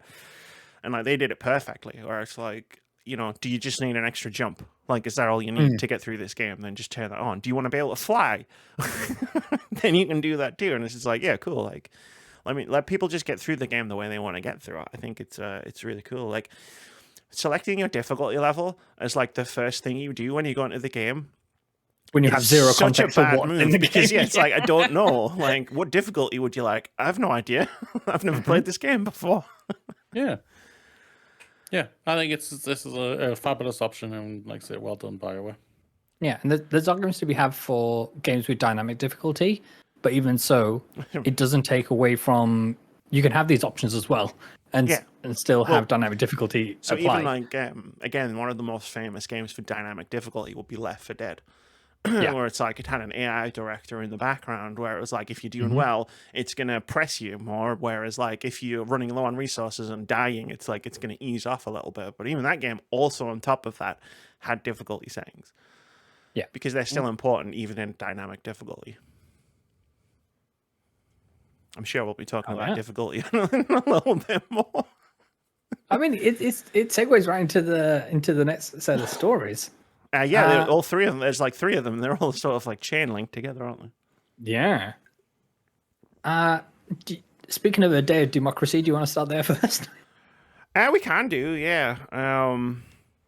Obviously, we've touched on this last week about like Elden Ring, about the Elden Ring difficulty discourse, which I found really funny. And the Helldivers 2 game director responded. Essentially, the top level of what he said was a game for everyone is a game for no one. Which, yeah, like that's art. Like if you try to make something that'll please everyone, you'll end up pleasing no one. Like, yeah, just be vanilla and milk toast throughout, kind of thing. Yeah, make your vision. Like that's how games that's how the games succeed. I think we had this discussion on several podcasts this year already. Where it's like, he says, quote, the games industry is now big enough for there to be so many exciting experiences for all audiences. I tried to imagine having this variety when I was 10. It would have been mind-blowing, end quote. And then on specifically on Elden Ring's DLC, quote, a game for everyone is a game for no one. Always cater to a select audience, end quote. And then he further goes on to say, I was just looking for the quote. Good game design is evoking emotion more than anything. Helldivers 2 aims to evoke different emotions, edge-of-the-seat gameplay that turns into epic wins or fails, shared laughter or collective fuck yeah. The same is also effectively true of Elden Ring and its DLC. The most recent patches buffed players slightly, but if that isn't enough, then you can also choose from tons of mods that will make you stronger. The latter may not be an official way to play, but it does mean that suffering is optional, end quote. Suffering in those games is always optional. Yeah. Like, this is one of the things about the tryhards in the game, where it's like, oh, well, did you use the game mechanics? Did you use the summons? Did you do this? No, it's like, I believe, like, you can't complete the game unless you do, and it's just like, well, then, of course you're going to have a shit time. Yeah. There's no one thing in Elden Ring that says you have to go to this place now, and this is the only route option open to you, and you must bang your head against the wall 62 times when trying to beat this boss. Go somewhere else, go explore. There's a huge map, and trust me, I've explored a lot of it, and there's still tons which I've left to get to explore. I mean, I shared a picture with you because I'm replaying the game so I can get to the DLC, and I shared a picture of you. I was like, I didn't even know any of this was here, and I completed the game. But like, no, like Elden Ring and like FromSoft games in general, like they have a very interesting and I think really cool approach to difficulty, where instead of giving you the options at the beginning, easy, normal, hard, whatever, like they start you off on nightmare, and then they put all of the options to make the game easier into the game. So instead of like a Dragon Age Veilguard menu where you tweak the difficulty settings, it's like, okay, what are you having a specific problem with? Like, oh, the boss is always in my face and I can't. Right, go find a summon to use to take that aggro. Take aggro. Like, oh, like this moveset isn't working for me. I would much rather have this kind of weapon. Okay, cool. Well, somewhere in the world there's something that'll work for you. Like, oh, you don't want to use melee. Cool. Spec into one of the 7 or like, I don't know, like 4 or 5 different magic types that there is in the game. It's like the Elden Ring and FromSoft games are designed to be challenging when you first step into them. Yeah. But they're also designed to be broken in half over your knee, like you're Bane and you've got Batman in your hands. Like 100%. There are several builds, even with the DLC, of that just completely break the game in terms of taking down bosses in mere seconds. And it's one of these where it's a core system of the game, and it's the onus is on the player to go out and venture through this world and find all the bits and pieces to put that together and to experiment. But I think that's one of the things that especially the DLC does, in terms of giving you an overabundance of resources for you to try and level up certain different weapons, so then you can give them a go, kind of thing. And I think it's brilliant in that sense. And yeah, it's like to your point about it starting on nightmare difficulty. One of the first entities you'll see when you go out into Limgrave is a tree sentinel, you'll see and that him, is right? there. Yeah, that is there to teach you. Not every enemy is to be messed with when you first rock up into this world. Do not You are fight. supposed to go away, Do away, not fight get good, everything. and then come back. Yeah. Straight away. You will regret Uh-huh. it. But yeah, no, like there's tons of ways that its game design leads you to do different things. And yeah, like, you know, like you always have that thing, right, of like, if you get stuck on a game, sometimes all you need to do is just put it down and walk away. But like what Elden Ring did was they took the walk away part and put it in the game. It's like if you get stuck on something, you could just walk away. There's 100 other places You always could go. spawn in a safe place where you can either teleport to somewhere else or go back to the site to Grace and then bounce away from there. You can access almost, you know, you can access the entire map without ever having to fight a single boss. Yes. Yeah.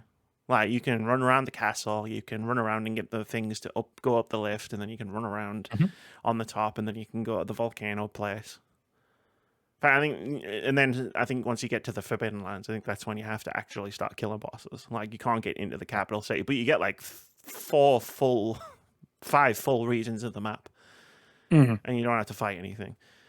And these aren't hard things to find. I found the route around the first Legacy dungeon by just accident. I was just running around. Stormvale, yeah. And I was like, oh, what the fuck? Under the viaducts, you can just find that one path that just takes you all the way around. Yeah. 100%, yeah. But like, no, I mean, yeah, the people who don't use the mechanics of the game and then complain the game is too hard make me laugh. But they are the worst.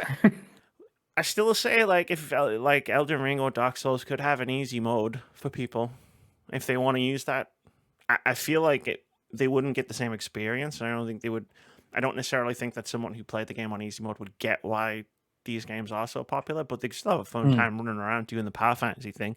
And it's like, whatever. Oh yeah. I'm not going to play it. I'm It not doesn't going to use detract it. from your experience whatsoever. Yeah. No, I'm gonna bitch like Godric in one go. Like, still, like, whatever. But yeah. I think I had something to follow up on that one, but it's gone. Just remembering destroying Godric. And then taking a picture of you on And then the sitting on his just being throne and quite just being dainty, like, yeah. yeah, fuck you. That should be the thumbnail for today's episode. Just me sitting on Godric's throne. Like. Exactly. Maybe is there anything that these games could bring to the fore that would That was it. Yeah. have you go right? Let's jump into the line between or any of them. Foul tarnished. Basically, I think for me, I would always just champion like the thing of level like of the accessibility options to the level of like what Sony do with their games, The Last of Us Part 2, God of War, Spider-Man, etc. like that. Because like there's like elements that I use in there that's like to help me just like with my slow hand-eye coordination. That's always the thing about me when it comes to these type of games. It's like I'm slow to react. Like, and even if it is just always a split second, but it's always that split second, and then I just get infuriated and get annoyed, and I just dislike a game, and I'm just like, "Fuck you," type of thing. Yeah. And that's just how it always is for me when it is games. It's like for me, it's not about like I agree with what the quote from the Helldivers 2 director says. It's like, don't cater for everybody. Like it is spot on. Cater for your audience. But you can widen that audience still by like giving those options for players. It's not going to hurt your 100%. game. It's not going to ruin your vision or anything like that. And I agree. I just like, yeah, that's the thing about it where I'm just like, I'm so happy for From Software and the team and everything for Elden Ring. Like, it's been absolutely an incredible success. And even though you've got whiny babies online crying about the quote unquote difficulty of this DLC, it's still been an incredible success for them, and I'm so happy for them for that. But like, I'll always cry out. It's just like, I don't feel like I can give this game a go because you are so the thing is, for me, they think if they add this stuff in, it's going to ruin, it's damaging their vision, and I would always argue against that. You're 100% right, and I think Amy and I are in agreement. Elden Ring does difficulty really, really well, but it does accessibility atrociously. I mean, it doesn't. Yes, I think that's the point. To I think in terms point. of accessibility, it doesn't. I think in terms of difficulty, it's great, but like that difficulty is inaccessible for some people because like, and we can just body roll straight into the second part of the topic. Like, we can just merge them together. It's like the thing, before we talk about why we're talking about accessibility in Elden Ring, the thing that people want out of Elden Ring, who need accessibility options to play the game, by and large, for the most part, want the same experience that I'm having, which is, it is a tough game. Like, and as I mentioned, I am breaking it in half because that's what it's designed for. But like, they don't want to have an easier time. In terms of like, they want the same experience that anyone playing Elden Ring would have. Like, they want to play the hard game. Like, absolutely, and they want it to be hard, but they have specific needs to get into that, and that's what sometimes I feel like. Well, actually, not sometimes. I think all the time I feel like this accessibility, because this comes up every time there's a major From Software release, or at least like a Souls one. Which is a shame to shame that as well for them, because it's just like, we should be always just thinking this is a great game. Yes, we can always critique a game, there's no doubt about that, and thinking what we could do better for it, but like, it shouldn't always come round when it comes to a From Software game, which is, it's just like, it's not fair on them. Sure. For me. It's like, how many times do they need to release them before they think, oh, maybe we should work with an accessibility consultant? Definitely. And there's firms out here, who can help. I feel like at this point, it's like, the game is tough, and if your thing is, oh, I don't want to play the game because it's too hard, that's a fair critique to have of the game. But going back to what the Helldivers 2 director was saying, there, I just don't think this game is for you, and that's totally cool. Like, if you don't want to play that game, don't play it. That's cool. I'll respect that decision. But I think, and I don't even think this is a From Software thing. I think the accessibility issues are, but I think the discussion itself, like what ends up happening is that the difficulty side of the discourse and the accessibility side of the discourse end up in the same bucket. Discussion. And there's a clear delineation between not wanting to play a game and not able to play a game. I think that's where it boils down to. And for some reason, the two get mixed. Because there are people who want to play a hard game, but they can't. Yeah, and that sucks. That's the part where I'll say that sucks, man. Like, we need to fix that. Because I want more people to play this game. I want everyone to play this game. I fucking love this game. And Moody doesn't get any of my jokes about Elden Ring. You don't get a lot of your jokes either way. I mean, that's fair. I'm a very weird and off-putting person, but and I just don't get jokes a lot of the time. So, like, yeah, but so this all came about because of Alana Pierce's video. Not necessarily Alana Pierce's video, but how a certain subsection of people took Alana Pierce's video, which was completely out of context. As always. I think I even wrote in here. Yeah, you did. Via, what is happening? Like, because I watched that video and I understood what she was talking about.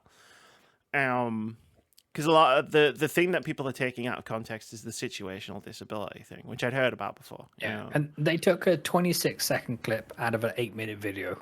Yeah, and as is internet's way, sadly, they take things out of context and they ran with this ball. And it's an interesting reaction, I think. Yeah. So Alana was talking about situational disability, which is it's a thing.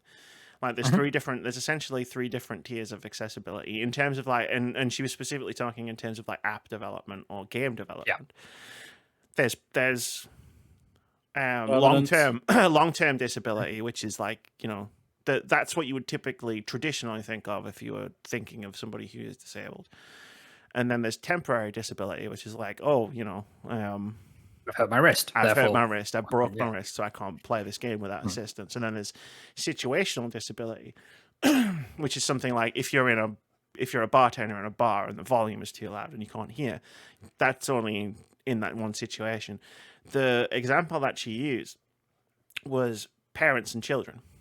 A situational disability is, you know, if you have a child and you might need to stop playing the game because in the video she's like, well, the kid might be trying to put a fucking power plug. They do want to do that. And it's like, you need to stop playing the game. You are disabled from playing the game. Too. You did. It's true. You did. It was really funny. So it's not just kids, but maybe the kid needs to save the parent from sticking a fork in the power plug. But like you are disabled from playing the game because of that situational disability. And it's the internet's response was, kids are a disability? Like having kids is a disability? Like, how dare you say this? Which no, well, yes, but not in the way that you're thinking. And I find it really telling that the people who are reacting that way to that clip, even out of context, without then going and learning what the fuck Alana was talking about, it's really telling what those people think of people with disabilities. Yes.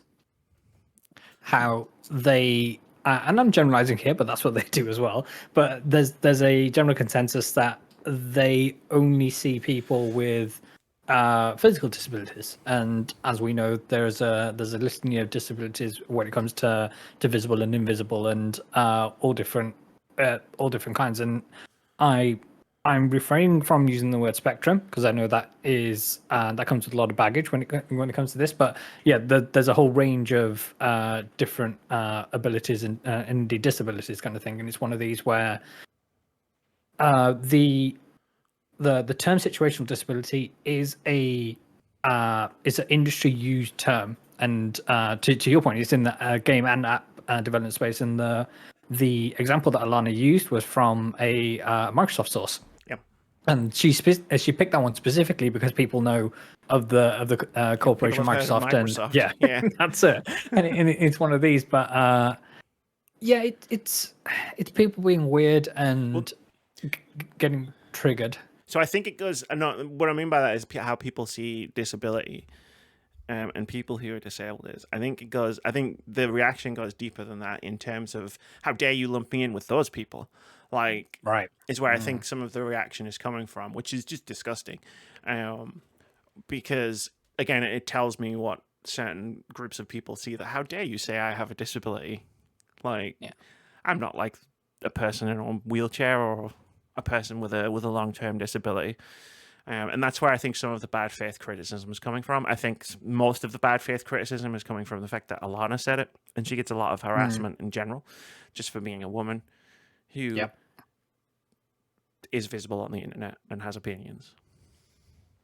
And that's where I think all this came from. Have opinions? Is that even allowed on the internet? What the fuck's going on here? Welcome to this podcast, Moody. There you go. What? I know, right? Like, I also found it really funny that because she gave the example, parents with kids need a pause button. And obviously in Elden Ring, you can't pause the game. You can pause the game, but it doesn't have a pause button. You have to do a thing. It doesn't have a pause button for all intents and purposes. For all intents and purposes, yeah. And that's the thing that seems to have triggered a lot of people. Where it's like, well, no, you'll ruin the game with a pause button. Like, how? Like a pause button. Like, if you're making a video game in 2024, if you're making a video game in 1994 and you don't have a pause button, like, you've released a broken video game as far as I'm concerned. Like, everybody needs to step away sometimes. That's what the pause button is for. Yeah. And then there's people like, it'll ruin the game because, like, people, like, the whole point is you're not supposed to be able to pause the game. And, like, I've read some of the absolutely buck wild arguments online of how people will abuse the pause function if they put a pause button in. It's like, well, when mid combo was when the boss is about to attack you, people could just pause and then have infinite amount of time to react. And it's like, no, because when they unpause, the game's going to move at the exact same speed. Yeah, if anything, it's worse. Frames is still the same. If anything, it would make it harder because you wouldn't see the arm coming towards you. Yeah, and guaranteed there's not going to be a countdown right when you unpause to say 3, 2, 1, you're back in it. Kind of like the start of Mario Kart. Bing, bing, yeah, exactly. Bing. And even then, like, you would just be looking at a still image of the enemy. It's like you wouldn't know what the attack was that was about to pummel you into the ground. And if you could see the attack, it's too late. Again, the games are designed around animation. It's animation style combat. Like, you need to know what the animation is that's coming towards you to react to it. That's how you play the games. But yeah, I found that really funny that was triggered so many people. Yeah, and to your point you were making before, there's different connotations for the word disabled as well, because features get disabled all the time. This feature is disabled, like in Formula One, when there's a safety car, DRS is disabled when it's wet, that kind of thing. It doesn't mean that it's permanently that way or that it can't come back. It's just off for the moment, and this is that situational disability. But for some reason, people couldn't get that into their heads. Well, yeah, it's like, I mean, I have ADHD. Sometimes my brain literally disables me. Like, I can't do anything. Exactly. Like, I'll just be sat in a chair with, like, not moving. Like, that's a situational disability. Like, everyone's like, oh, it's a superpower. Like, sometimes, yes, I can do things really quickly. Sometimes. Sometimes. And then a lot of the time, I just sit here and I'm just like, yeah. And even in my head, I'm like, move, you gotta do something. You gotta do something. That's why one of the reasons I like video games. Like, they keep me constantly doing something. Yeah. But, yeah. It's just such a fucking ridiculous thing to pop off about. People are just being silly as always on the internet. What a surprise. Well, just read. Just read something. Like, if someone says something on the internet that you disagree with, find out what they're talking about. Because they might be onto something. Because that's the most ridiculous thing about all of this. It's like, even if you take the 24-second clip that was shared across the internet where Alana's talking about situational disability and parents with kids, like, if I'd have seen that clip out of context and I didn't already know about situational disability, like, I might have looked at it and gone, what the fuck are you talking about? But then, like, my first reaction wouldn't have been to quote tweet Alana and be like, oh, look reach at for this the fucking bullshit. Yeah. Like, that you're talking about. My first reaction would have been to go to a functional search engine, type the word situational disability into it, and probably find the graph that she showed, and then be like, oh, shit. Like, let me read about this. Watch the rest of the video. Yeah. Or just watch the rest of the video. Like, that too. It's like, you could, like, learn things, even if you're not in school. It's crazy, like, how you could do it. It's so wild. Now you're talking silly. Like, if you disagree, like, that, I think that's a fundamental problem we have with social media in general, where it's like, if you disagree with someone, there are a lot of people who will just immediately not engage their critical thinking and go, oh, maybe I should learn something here. And, like, even if you go away and you learn, that person was wrong. Like, that's still valid. But, like, people just don't. Like, they think that they know and they're right. Oh yeah, we're all masters and experts on all subjects. It doesn't matter. We're only subject to the ones that are brought to our table, and we know about these things immediately. Yeah, like, oh, I know everything. I have never learned anything about accessibility, but I definitely know everything there is to know about it. Like, no, of course. Fuck off. We work with special effect and raise money for them. Like, this year and many years previously, and I don't know the first fucking thing about accessibility. Yeah, but we're eager to learn. That's the main thing. I love learning. Yeah. How we make new neurons in our brains, right? Yeah, They're learning. I'm going to replace the ones that keep dying every time I turn the news on. Yep. Well, Fun times. Yeah, that was this week's idiocy. I can't wait to see what next week's idiocy is going to be. I want to think say it's new reviews- and I exciting, think- but it isn't. It's the same dumbasses bringing up the same dumb shit. Well, it is. It's all cyclical. Yeah. I can't wait till later this year when we bring back the review score discourse. Uh-huh. Or it's going to be about like Zen Zone Zero and how... Oh, the woke Yeah, it's critics just- don't like it because there's boobies in Yeah. it. Yeah. Uh-huh. Well, Yeah. Final Fantasy 14, apparently that's woke now. Oh, of course. It wasn't Yeah. before, but it is now. No. Yeah. That's- What?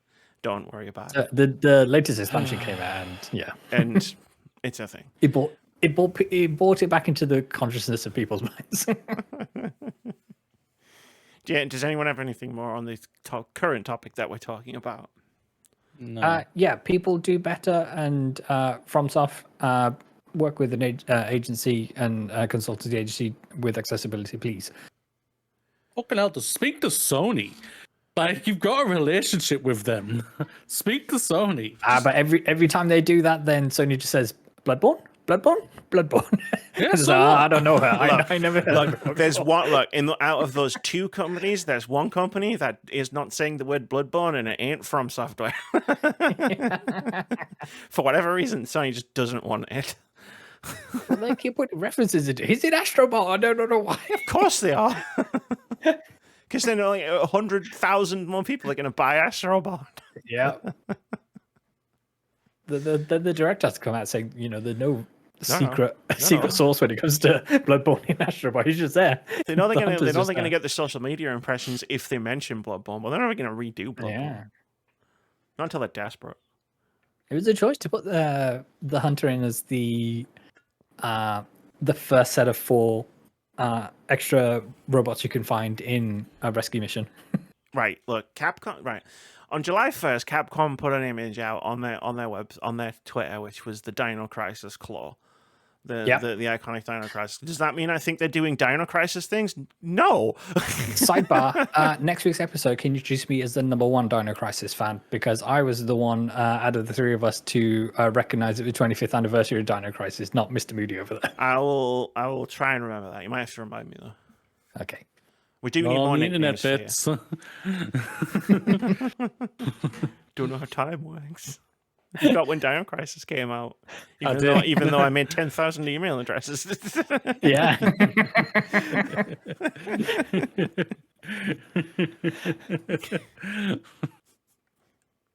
What do you want to go? What do you want to talk about next? Go for it, Mr. Moody. We're going to talk about Moody. Mm-hmm.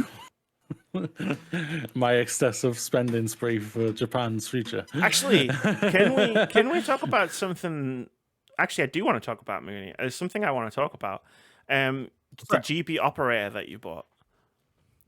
Yes. What Yeah, about? I just want to talk about it. We haven't talked about it on the podcast, and it's a really cool thing. And So I got an advert for something similar, and can you let me know what is it a brand name? Is it a It's under the Epilon.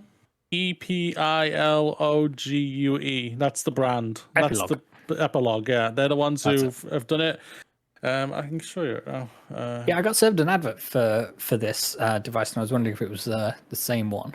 But the advert went back so this is it, quickly. yeah. Yeah, that's it. Yeah. Pokemon. So for Pokemon audio Red not listeners- included. Yeah, Oh, that audio was listeners, Moody's holding up a device called the Epilogue, which essentially lets you plug in original Game Boy Advance carts into the top, and in some magical, mysterious way, it goes into your PC and lets you play them as is. Yeah, it works really well. Like it does it's really canny. Like you can back up the games like onto your computer and like separate back up the saves, delete the save, be all wiped and everything, and then you can start a new save and everything. So you basically you can find 150 Pokemon, save it, and then just start again for the shits and giggles if you want to. If you want to Yeah, play so the the game thing- again. Yeah. Yeah, with no problems whatsoever. Because we Game Boy and I imagine Game Boy Advance carts, you're still tied to the battery that's inside each cart in terms of how long the memory lasts and how long game save files retain. So by backing them up on your PC, in theory, they're there forever. So yeah, basically, yeah. Yeah. Which is really kind of, yeah. Yeah, because I'm basically just going to do it for all of them, so. Yeah, even if you replace the battery in the cartridge, then you'll still wipe the cartridge when you do it. Like, yeah. And if I don't want, and if say worst comes to happen, that I lose the cartridge or something like that, I've got the game backed up and I can just play it on the 8GB operator. I don't need the cartridge. Yeah, that's on your PC, right? On the on the software they provide you. Yeah, it works really well. That's cool. Like, how does it look on your monitor? Really kind of. Really kind of. It's like because I've been playing like my Pokemon on my new Game Boy, and like looking on the screen, it's just like, how did I ever play on this small screen? We had no choice. Like, I remember, like, TVs were like 10 inches big, man. Yeah, and they still had amazing thick bezels. Yeah, basically. But now, like, I'm able to, like, I've got a bigger screen for it, and it's just like, I can see. So does it have various filters to like add scan lines and things like that, or is it a clean? No, how does it? Not that I could tell. It's just basically just you play the game, and whatever settings has got the game has, it's there. Oh, so it retains all the original assets and everything like that. So yeah, it works really well. And it plays smooth. Like, yeah, play's been really smooth. Nice. Really, really smooth. So cool. It's been a lot of fun. Yeah, I want to. Like, I've been playing it with my PS5 controller. Oh yeah. It's like, oh yeah, feels so comfortable. Playing a first generation Pokemon game with a PS5 controller. With the best controller out there. So yeah, it's the fucking Matrix there. Like, that's cool, man. So do you reckon you'll play all three of them? Yeah, no doubt. Yeah. I don't know. I'm slowly been playing the red, but I haven't been playing much this week because this week has been weird for me. But yeah, and but I've also I've been playing Sword as well. So it's like Pokemon Sword. So it's it's really good. No, that's cool, man. Like, so do you find you prefer playing on the operator or on the original Game Boy? I can see behind you. The operator. Nice. I'm not gonna lie. The operator. It's just big, so I can. It's a bigger screen for me. It widens it for the dimensions, and it's just it plays it really well, and it's just a lot more easy for me to be able to play. It's like I don't care about about streaming or anything like that, which I will do, but it's just easier for me to be able to play. Nice. Yeah, like because I think because obviously I'm collecting Final Fantasy games, and it's there's a lot of Final Fantasy games on Game Boy and on DS, and I have both of those consoles, handhelds. But it is just the novelty is going to wear off in about 30 minutes.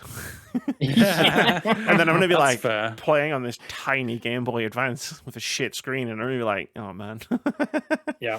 I wish I could play this on PC.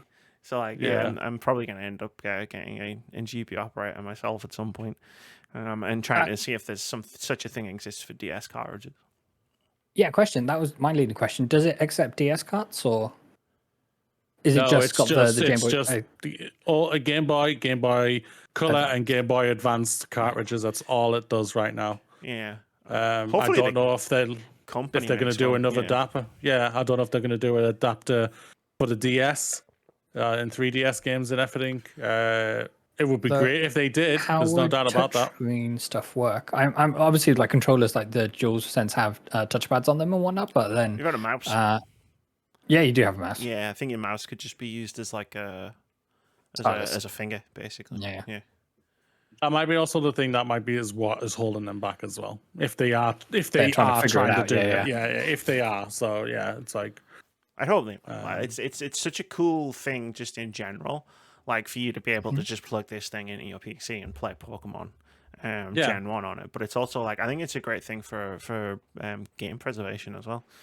100%. Yeah, definitely. Yeah, 100% for that. The fact that it lets you to back it up as a ROM and it's completely outside of the realms of talking about piracy or anything like that. It's not piracy. No. Preserving what exactly. It's completely out of the realms of that because it's preserving what you have physically. Yeah. Yeah. Like, I think that's cool. Like, you can, if anything happens to Pokemon Red, you have Pokemon Red. You still have Pokemon Red. Yeah. Yeah, I've already saved it to my G drive, so yeah. Is that your Game Boy drive? They're all backed up. G drive is See, now you your Game Boy drive. See what you did there.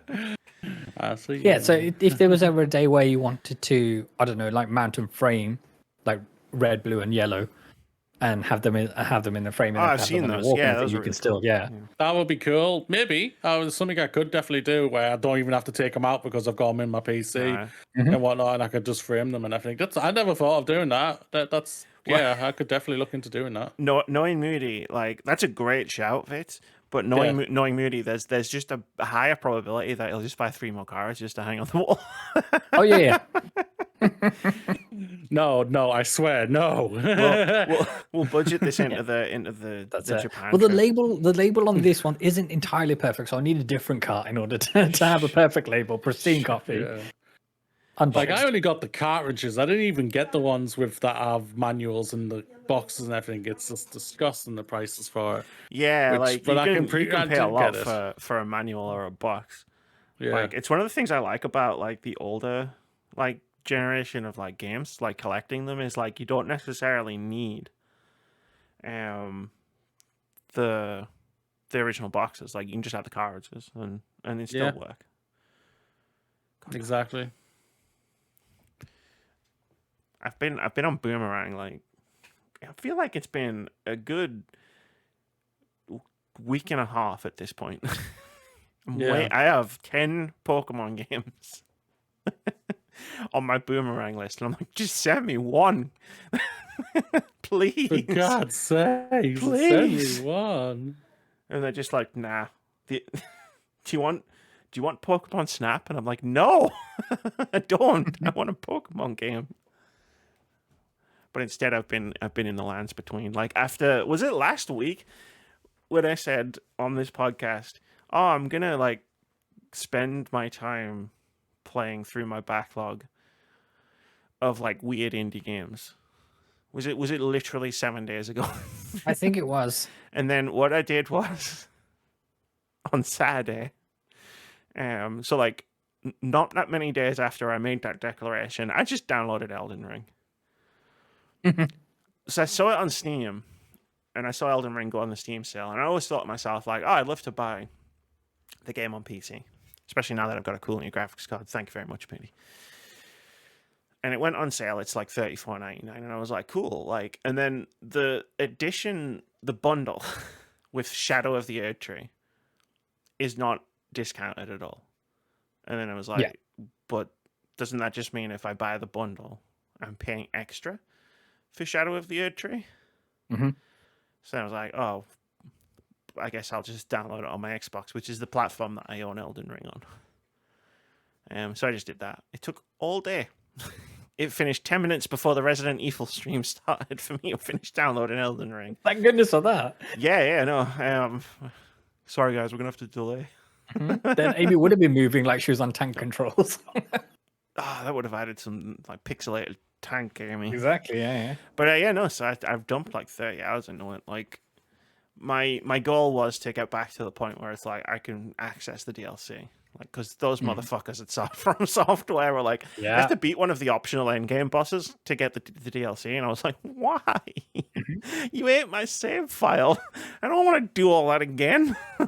That's fair. For context, there's two bosses that you have to complete, and as Amy alluded to, one of them is optional endgame, and they aren't a pushover. Obviously, there's videos going around in social of some magic belts, which literally melt their face off. But yeah, not everybody's gonna. You can do some shit in this game. Like, so when I finished Elden Ring the first time, and General Radahn was notoriously incredibly difficult.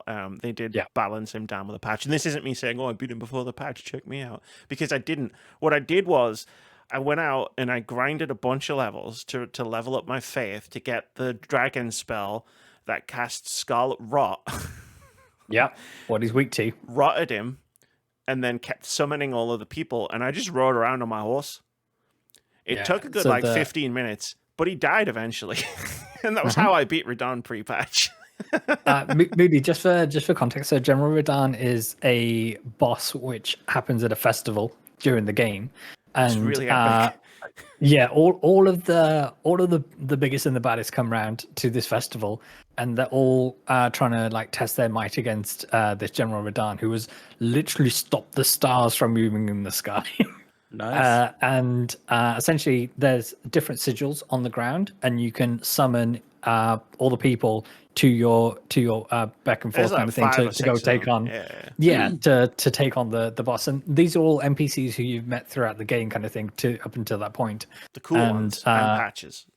Oh yeah, and patches, patches beaches out. It's Patches hilarious. is like, fuck. Nope. But yeah, yeah, no, and- like, so you have to beat him. I'm looking forward to that fight.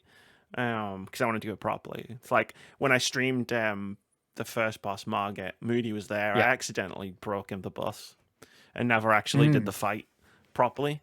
I accidentally hit X to go through the fog gate instead of The veil, yeah. Y, and I had his shackle equipped. So I used his shackle right when I was pushed up against the fog gate, and apparently on the version of the game I played, that just turned his AI off. Yep. So I just like killed him and moved on, and I was like, oh, I guess I did it. There you Skill go. check, what's that? But Still cats. I've beaten him this time, fair and square. Like, yeah, I played through the game originally. I did a magic build, like cheesed a bunch of the game, but I'd never done a magic build in a FromSoft game before, so I was curious to try it. Yeah. This time I started off with the intention of I want to use a whip. Where's the whip? The whip's in Carrier Manor, which is like the Yeah. place with all the hand spiders. So straight out of going into the Limgrave, getting the horse, I was like, all right. I just rode all the way there. I literally rode all the way to the top of the map, went to the manor, ran through Yep. the bit I needed to run through, dodging like crazy, jumped in the thing, got the whip, and I was like, all right, cool. Peace, I'm out. Back to the first Yeah. side grace in Limerick. Yeah. Now I can play the game. And it was like quite fun to play with the whip for a while. I did all of Limgrave, all 3 sections of it, and then I did the castle. And then I was doing I'm like following the side quests with a guide, which I didn't have the last time, so I'm seeing like lots of new stuff. But I went to the magic school, Raylucar Academy, Yes. which is this second dungeon. Like you can do them in pretty much any order you want, but that's the second one. The conservative prep school. The second intended one. Yeah. Yeah. And I was fighting, and I was like, I mean, the whip's fun, and I'm having fun, but the damage is dropping off like really badly the further in I'm going. So I was like, what else do I have that I can use? And one of the side quests had given me this cool sword. It was it's a curved great sword. It's like the Bloodhound Fang or something. Bloodhound. Got it off a boss, and I was like, oh, let me just level this up real quick, because it levels up with the different stones. So I was like, I got all the stones, I need to level this up to like 4 or something, and it just shredded. Huge bleed on that weapon. Like, It's amazing. I got to the dog. The big dog boss, and I was like fucking chunking like a quarter of his health in like one hit. I was like, okay, this is the one. Like, I'm gonna use this fucking sword. And I am having so much fun using this sword.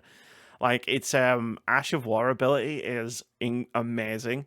Like, you go low and you sweep the you do like a sweep attack, and then you do a backflip. Yep. So you duck under an attack, get a hit in, and then like jump away from the retaliation, like. And it looks cool. And it's fucking great. And I've got like the thing where it's like, you can do more damage if you do this. And I was just like, yeah, okay. Jump attacks amazing. It's got 2 different animations. The talisman, the claw talisman, yeah. Yeah, it's got the 2 different animations for the 2 different types of jump attacks. You jump further than you normally do with normal curved greatswords. And I'm like, I just fucking rummaged around in my pockets and pulled this sword out and went, hey, yeah, this will do, I suppose. And I'm just... and that weapon can carry you all the way through to endgame if you want it to. That's the good thing about Elden Ring. It's like, if I'd really focused down on the whip, it could carry me through an endgame. I feel like there are definitely weapons that are more powerful than other weapons, but you can use anything to carry you. Yeah. Like, I didn't know it was like one of the A tier, I think, swords in the game or whatever people are talking about. So I just thought, hey, look, this Ash War seems interesting. Let me give this a go. Yeah, it's got a badass name. It's got a badass war. Absolutely. And now I'm like, oh, okay. I feel like I can take this game on. Like, I'm going backwards and forwards between Caelid and Altus Plateau. Yeah. Doing side quests. There's so many side quests. Before I take on Radahn, I'm like level 63 already. Like, but what's funny is like I find myself just like not bothering with most enemies. Like if I'm not if I'm in a legacy dungeon, obviously I'll fight like everything in my path between me All and those the next imps. thing. But like, It's goddamn imps. or like in like one of the smaller dungeons, those are fucking dicks, man. But like out in the world, it's like I don't bother with most enemies. Like, why would I? the smaller people in Caelid that you find near where you have to give the beast eye things to, they'll give you like 1,000 runes each, and I think early game that's really helpful in terms of if like you really there's also level up. giants in Limgrave you can use to grind. Oh yeah, when you boost up into the giants are like, what's weird is everything's a pushover with this sword. It's like, yeah, sure, I've got to pay attention, and the melee characters give me a bit of trouble. The boss in the castle, the shrouded castle or whatever it's called at the top of the Altus Plateau, in like the gap between the two areas. Like I did that, and I got to that boss, and that guy was giving me some trouble, but smoked him in the end as well. But like, so it's like easy mode.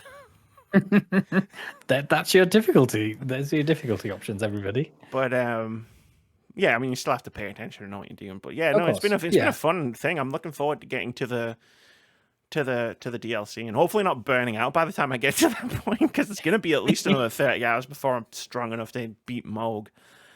And he's a motherfucker. Like, like he is horrible. Moody, he hits you with this blood curse, and it happens in like 3 stages. And there's a certain thing you can do to like debuff that spell. It's like one really fucking like obscure thing like you can do to get rid of it, and it's like, okay, thanks, game. And then your only option is to try and like heal your way through it while he's so taking your health away and bringing it back to their own health bar. And and then he's throwing fire all over the place, and he starts flying. It's bad news all around. The other fight I'm interested in is Fire Giant, because again, like that was tough. A lot of mobility in that fight. And in my original run, again, this was like pre any patches. And in my original run, I did the thing that you can't do anymore, where you can jump out of the boss arena, hide behind some rocks, and he just walks off of the thing, falls, and dies. It's like a fall. It's not that high, but because it goes out of his boss arena, he just dies. And I did that. That's how I got past Fire Giant the first time. So I'm like, I've never actually fought him. I'm a little bit concerned about this one. Have you seen the cutscene when he goes into his second phase? Because then I just jumped off of the thing and I made him fall off the cliff again. Right, okay, yeah. Because he comes back with his health bar, and I was like, see you later. And then, like, I'm thinking of, like, all of the bosses like Kamehameha, and it's just like, man, I didn't really play this game so much as I just busted it. Yeah. And all of my exploits don't work anymore. I'm terrified. That's the thing about Elden Ring. It is an intimidating game, but, like, you can play it, like, for sure. You can take it at your own pace. There's no need to rush through it or anything like that. And there are some staggeringly beautiful parts of that game. And even though everything wants to kill you, there are moments of peace in that game where you can just find a field that you want to walk through. Oh yeah, like you can just chill and relax in that game. Yeah. And then like you come up a lift, and then a fucking giant golem shoots you from halfway across the map with a giant. Yeah. Punch. And you're like, what's happening? I'm under attack. I remember riding through to that castle in the South Limgrave. There's the guy standing in front of it. I forgot he was there when I was replaying it, and he did it to me again, and I was like, God damn it. Because I would just go for the map piece because it's in that region, right? You run around and torrent, you stop and you're then like, all of a sudden you take an arrow to the face, and the it's the arrow size is of the a size of a car. truck. I'm looking forward to playing more. I really hope they add various bits of the game so everybody gets to experience what we've experienced. Me too. Because it is such a special experience. It's very funny. It's a funny game. I've been recording all of it for the eventual video essay, so I've got everything. Yes. All of the stupidity that I've done. Like I was on a tiny little column going over like a death drop. And I was like, I'd been killed, and I was running past, and I was like, all right, motherfucker, you're not going to get me this time. And I ran up to the enemy, and I was like, I'm going to special attack here because that's my strongest attack, the backflip attack. And I just hit him and killed him, and then backflipped off of the edge of the thing. And I was like, I should have seen that coming. Like, why did I do that? Why did I think that was a good idea? The things we do in the heat of passion in that game, it's wild. Oh, there's bosses I haven't fought because I'm just like, you know what? Nah, can't be bothered. Yeah. But every now and then you see the little the spherical stone thing is, and you think, "Ooh, there's an Evergel over here. Let's just go see what's up." Oh, there's a Crucible Knight. How hard can that be? Exactly. Oh my god, they fly now. They fly now. Yeah, I'll be back for you in 50 levels. Yeah. All right, that's enough Elden Ring talk. I'll be back to talk about Elden Ring when I get to the DLC. There's a driving game on here. Do I want to ask? No, it's good. I created a new rule for myself. So the only Forza games I play now are Horizon titles because I like them, and I had a great time with Forza 5. One of the best games I've played, I want to say. And then while I've been dipping in and out of different racing sims and trying to find one that sticks, I was like, you know what? Let's try Forza Horizon 4 because it's about to be delisted towards the end of the year. And I thought, why not give it a go? And it's amazing. And for sure, it looks a little worse than Forza Horizon 5 does, but because it's a slightly older title, it runs even better on my machine. So you can really push it. And then because I believe the one only Amy Kate Alexander's played a little bit of this game, I see little stats from her of how many like roads you discovered and things like that. Good luck with my driver. When it crashes into you in a race, it's not doing it on purpose. It's because I'm terrible at the game. Yeah. So in the various events that you do, obviously you set a time in a race kind of thing, and it'll come up with a leaderboard against you and your friends. I haven't come across any with you on there as yet. Probably won't. I'm terrible at these games. Yeah, but like our good friend Chaz, who is my GM when it comes to the D&D games that he runs for us, he's on there, and it's always fun just to see, how close. How close were they to me, and so on and so forth, and all the rest of it. But it's a really fun time, and the showcase events I think have a lot more personality than the ones do in Forza Horizon 5, so that's good.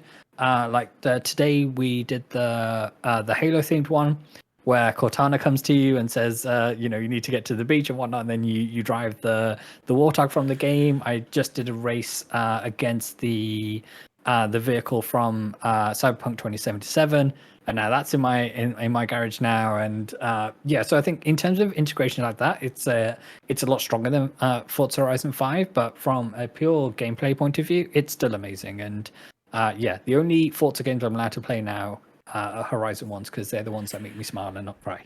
Good.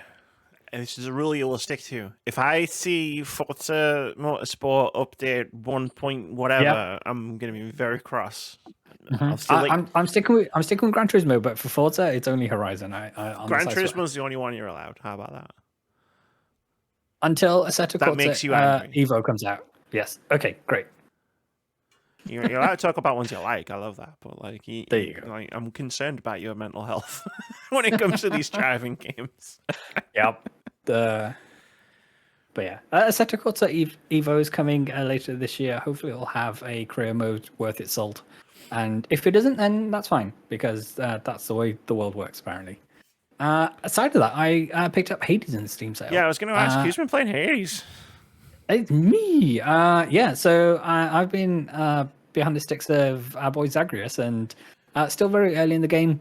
still trying to identify which symbols in each of the rooms relate to what type of perk you're going to get when you clear the room or whatnot. I reached Meg for the first time a couple of nights ago, and as you would imagine, she handed my ass to me.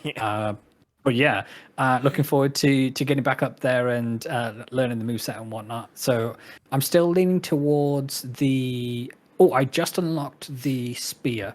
So I've got the sword and the bow and arrow and now the spear. So probably going to try and do a run with that and see how that feels. But yeah, obviously this game is amazing. You don't need me to tell you that, but experienced it for the first time and it's awesome.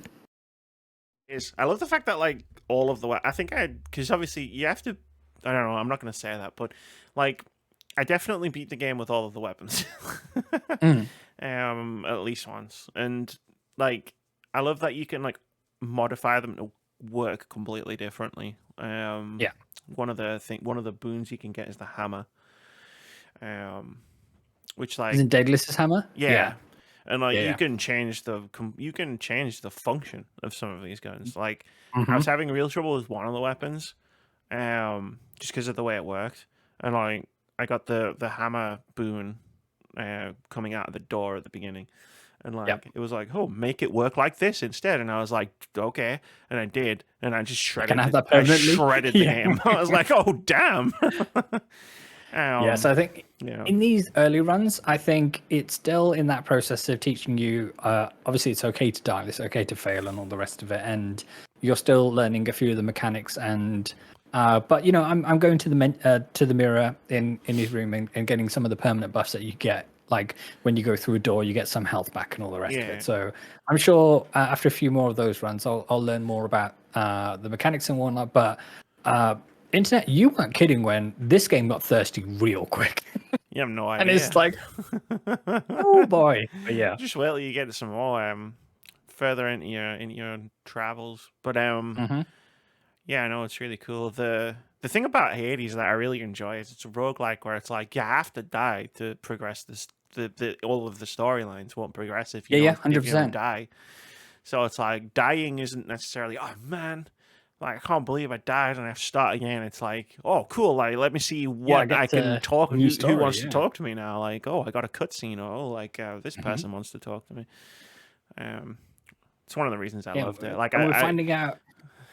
I got the credits and then it was like, do all this other stuff, and I was like, I fucking did it.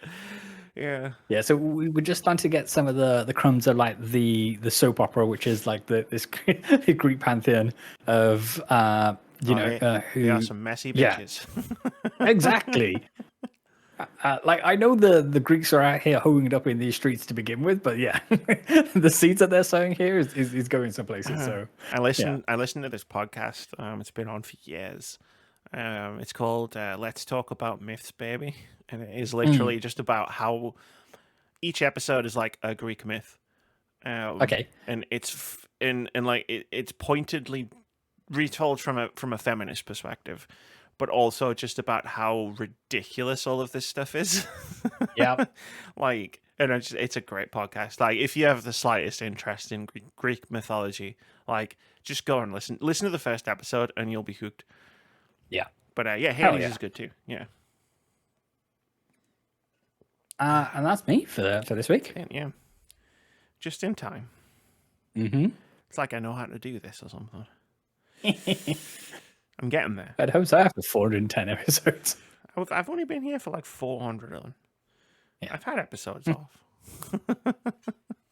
I had COVID once and I did an episode, though. That was a terrible idea. Let's close the podcast out. It's time for OpenCritic Head-To-Head. This is the thing we do every week where we try to guess the OpenCritic average of upcoming games. Whoever guesses closest to the score gets a point. If you manage to guess the score correctly, you get 2 points. Last week we tried to guess the OpenCritic average of 2 online games, which both recently released and don't have review scores yet.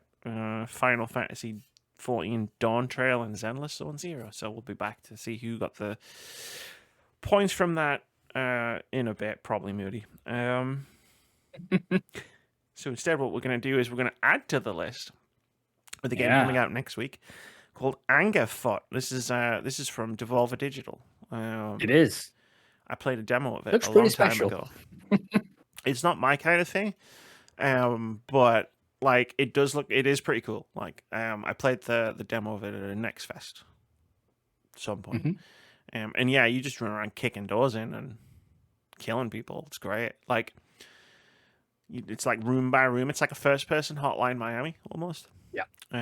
I would describe the vibes as. And like if you're into that kind of thing, I think you're gonna really enjoy it. Like the cutscenes are very funny. Like you do everything with your foot. So like there's a cutscene where it's like you answer the phone with your foot and you're eating popcorn and grabbing it with your foot and it's got that like considering Devolver Digital as a publisher, not a developer, it's got that trademark Devolver Digital humor. Yeah. But we're gonna guess what we think the OpenCritic average is, and I'm going first this week, so I'm gonna guess it is going to be on a 78. Nice. Moody, what say you? Angerfoot. 76. 76. 76. I will say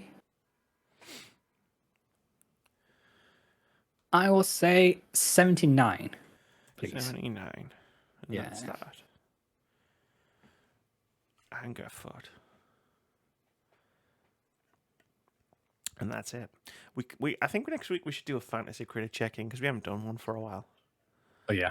And I lobbed a hand grenade into our fantasy critic league last week when I bid for all of those games all at once. Did they pay off? One of them did. Well, the one I knew I was going to get did. Because I literally looked at how much money you had, how much money you had, and then bid more. That's it, yeah.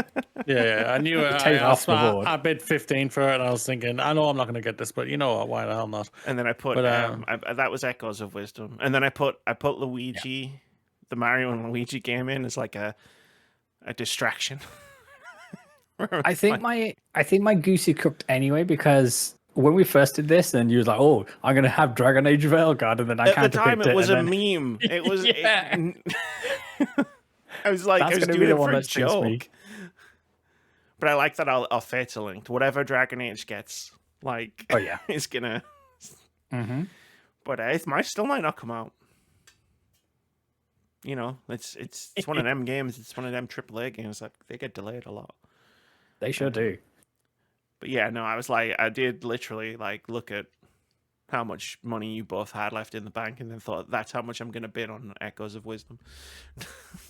I thought that's what you would do. And then Russ went fucking apeshit with because he got Mario and Luigi. He bid like $15 on it. So I was like, cool. Like I mean, obviously I'm not gonna match that. I just spent most of my money on this other game. Yeah. But yeah, no, like I calculated my total bids as being like with $1 left just in case Dragon Age does get delayed. So it's like I got money to replace it if I need to. But now I've I'm still got salty about Cryptmaster and how few points it got me, but that's next week because we're gonna have a we'll have a full rundown of where we're at next week for Fantasy Critic. Apart from that, we've only got one thing left, and that's Moody's time to shine. I moved. Starts off with a maniacal laugh. Okay, this is buckling everybody. I mean, We're going to Japan. It's election day. Like we're going to Japan, baby. This country's fucked. Let's leave. All right, here we go then. Rise and shine, you fabulous little tacos. It's time to kick the shit out of today with more gusto than a herd of unicorns on Red Bull. Pour yourself a cup of fuck yeah and chase it with a double shot of don't give a damn. Today, you're not just conquering the day, you're slaying it with a finesse of a ninja on Adderall. So put on your big boss pants, throw on your cape of confidence, and show the world that you're what you're made of. Your goal, to tackle each challenge like a boss, own your destiny, and make this day your bitch. Let's do this. Fuck the Tories. I've got two comments I need to make about that. And the first one was there was a lot of word choices in there. Yeah. And this isn't a criticism. I enjoyed them a lot. But the second one was, did you start doing an American accent further into that you went? Maybe. Or was it just I may Is have that done because that, yeah. Was the not to say you didn't write all these amazing words. No, I did Was- not. I did not. Was I the can tell original you that author right now. potentially, or the character that was saying these words, were they potentially American? It was a thing on Instagram that I saw, and I was thinking, you know what, I like that, so I'm going to nick it. Hell yeah. Cool. Also, live long and prosper.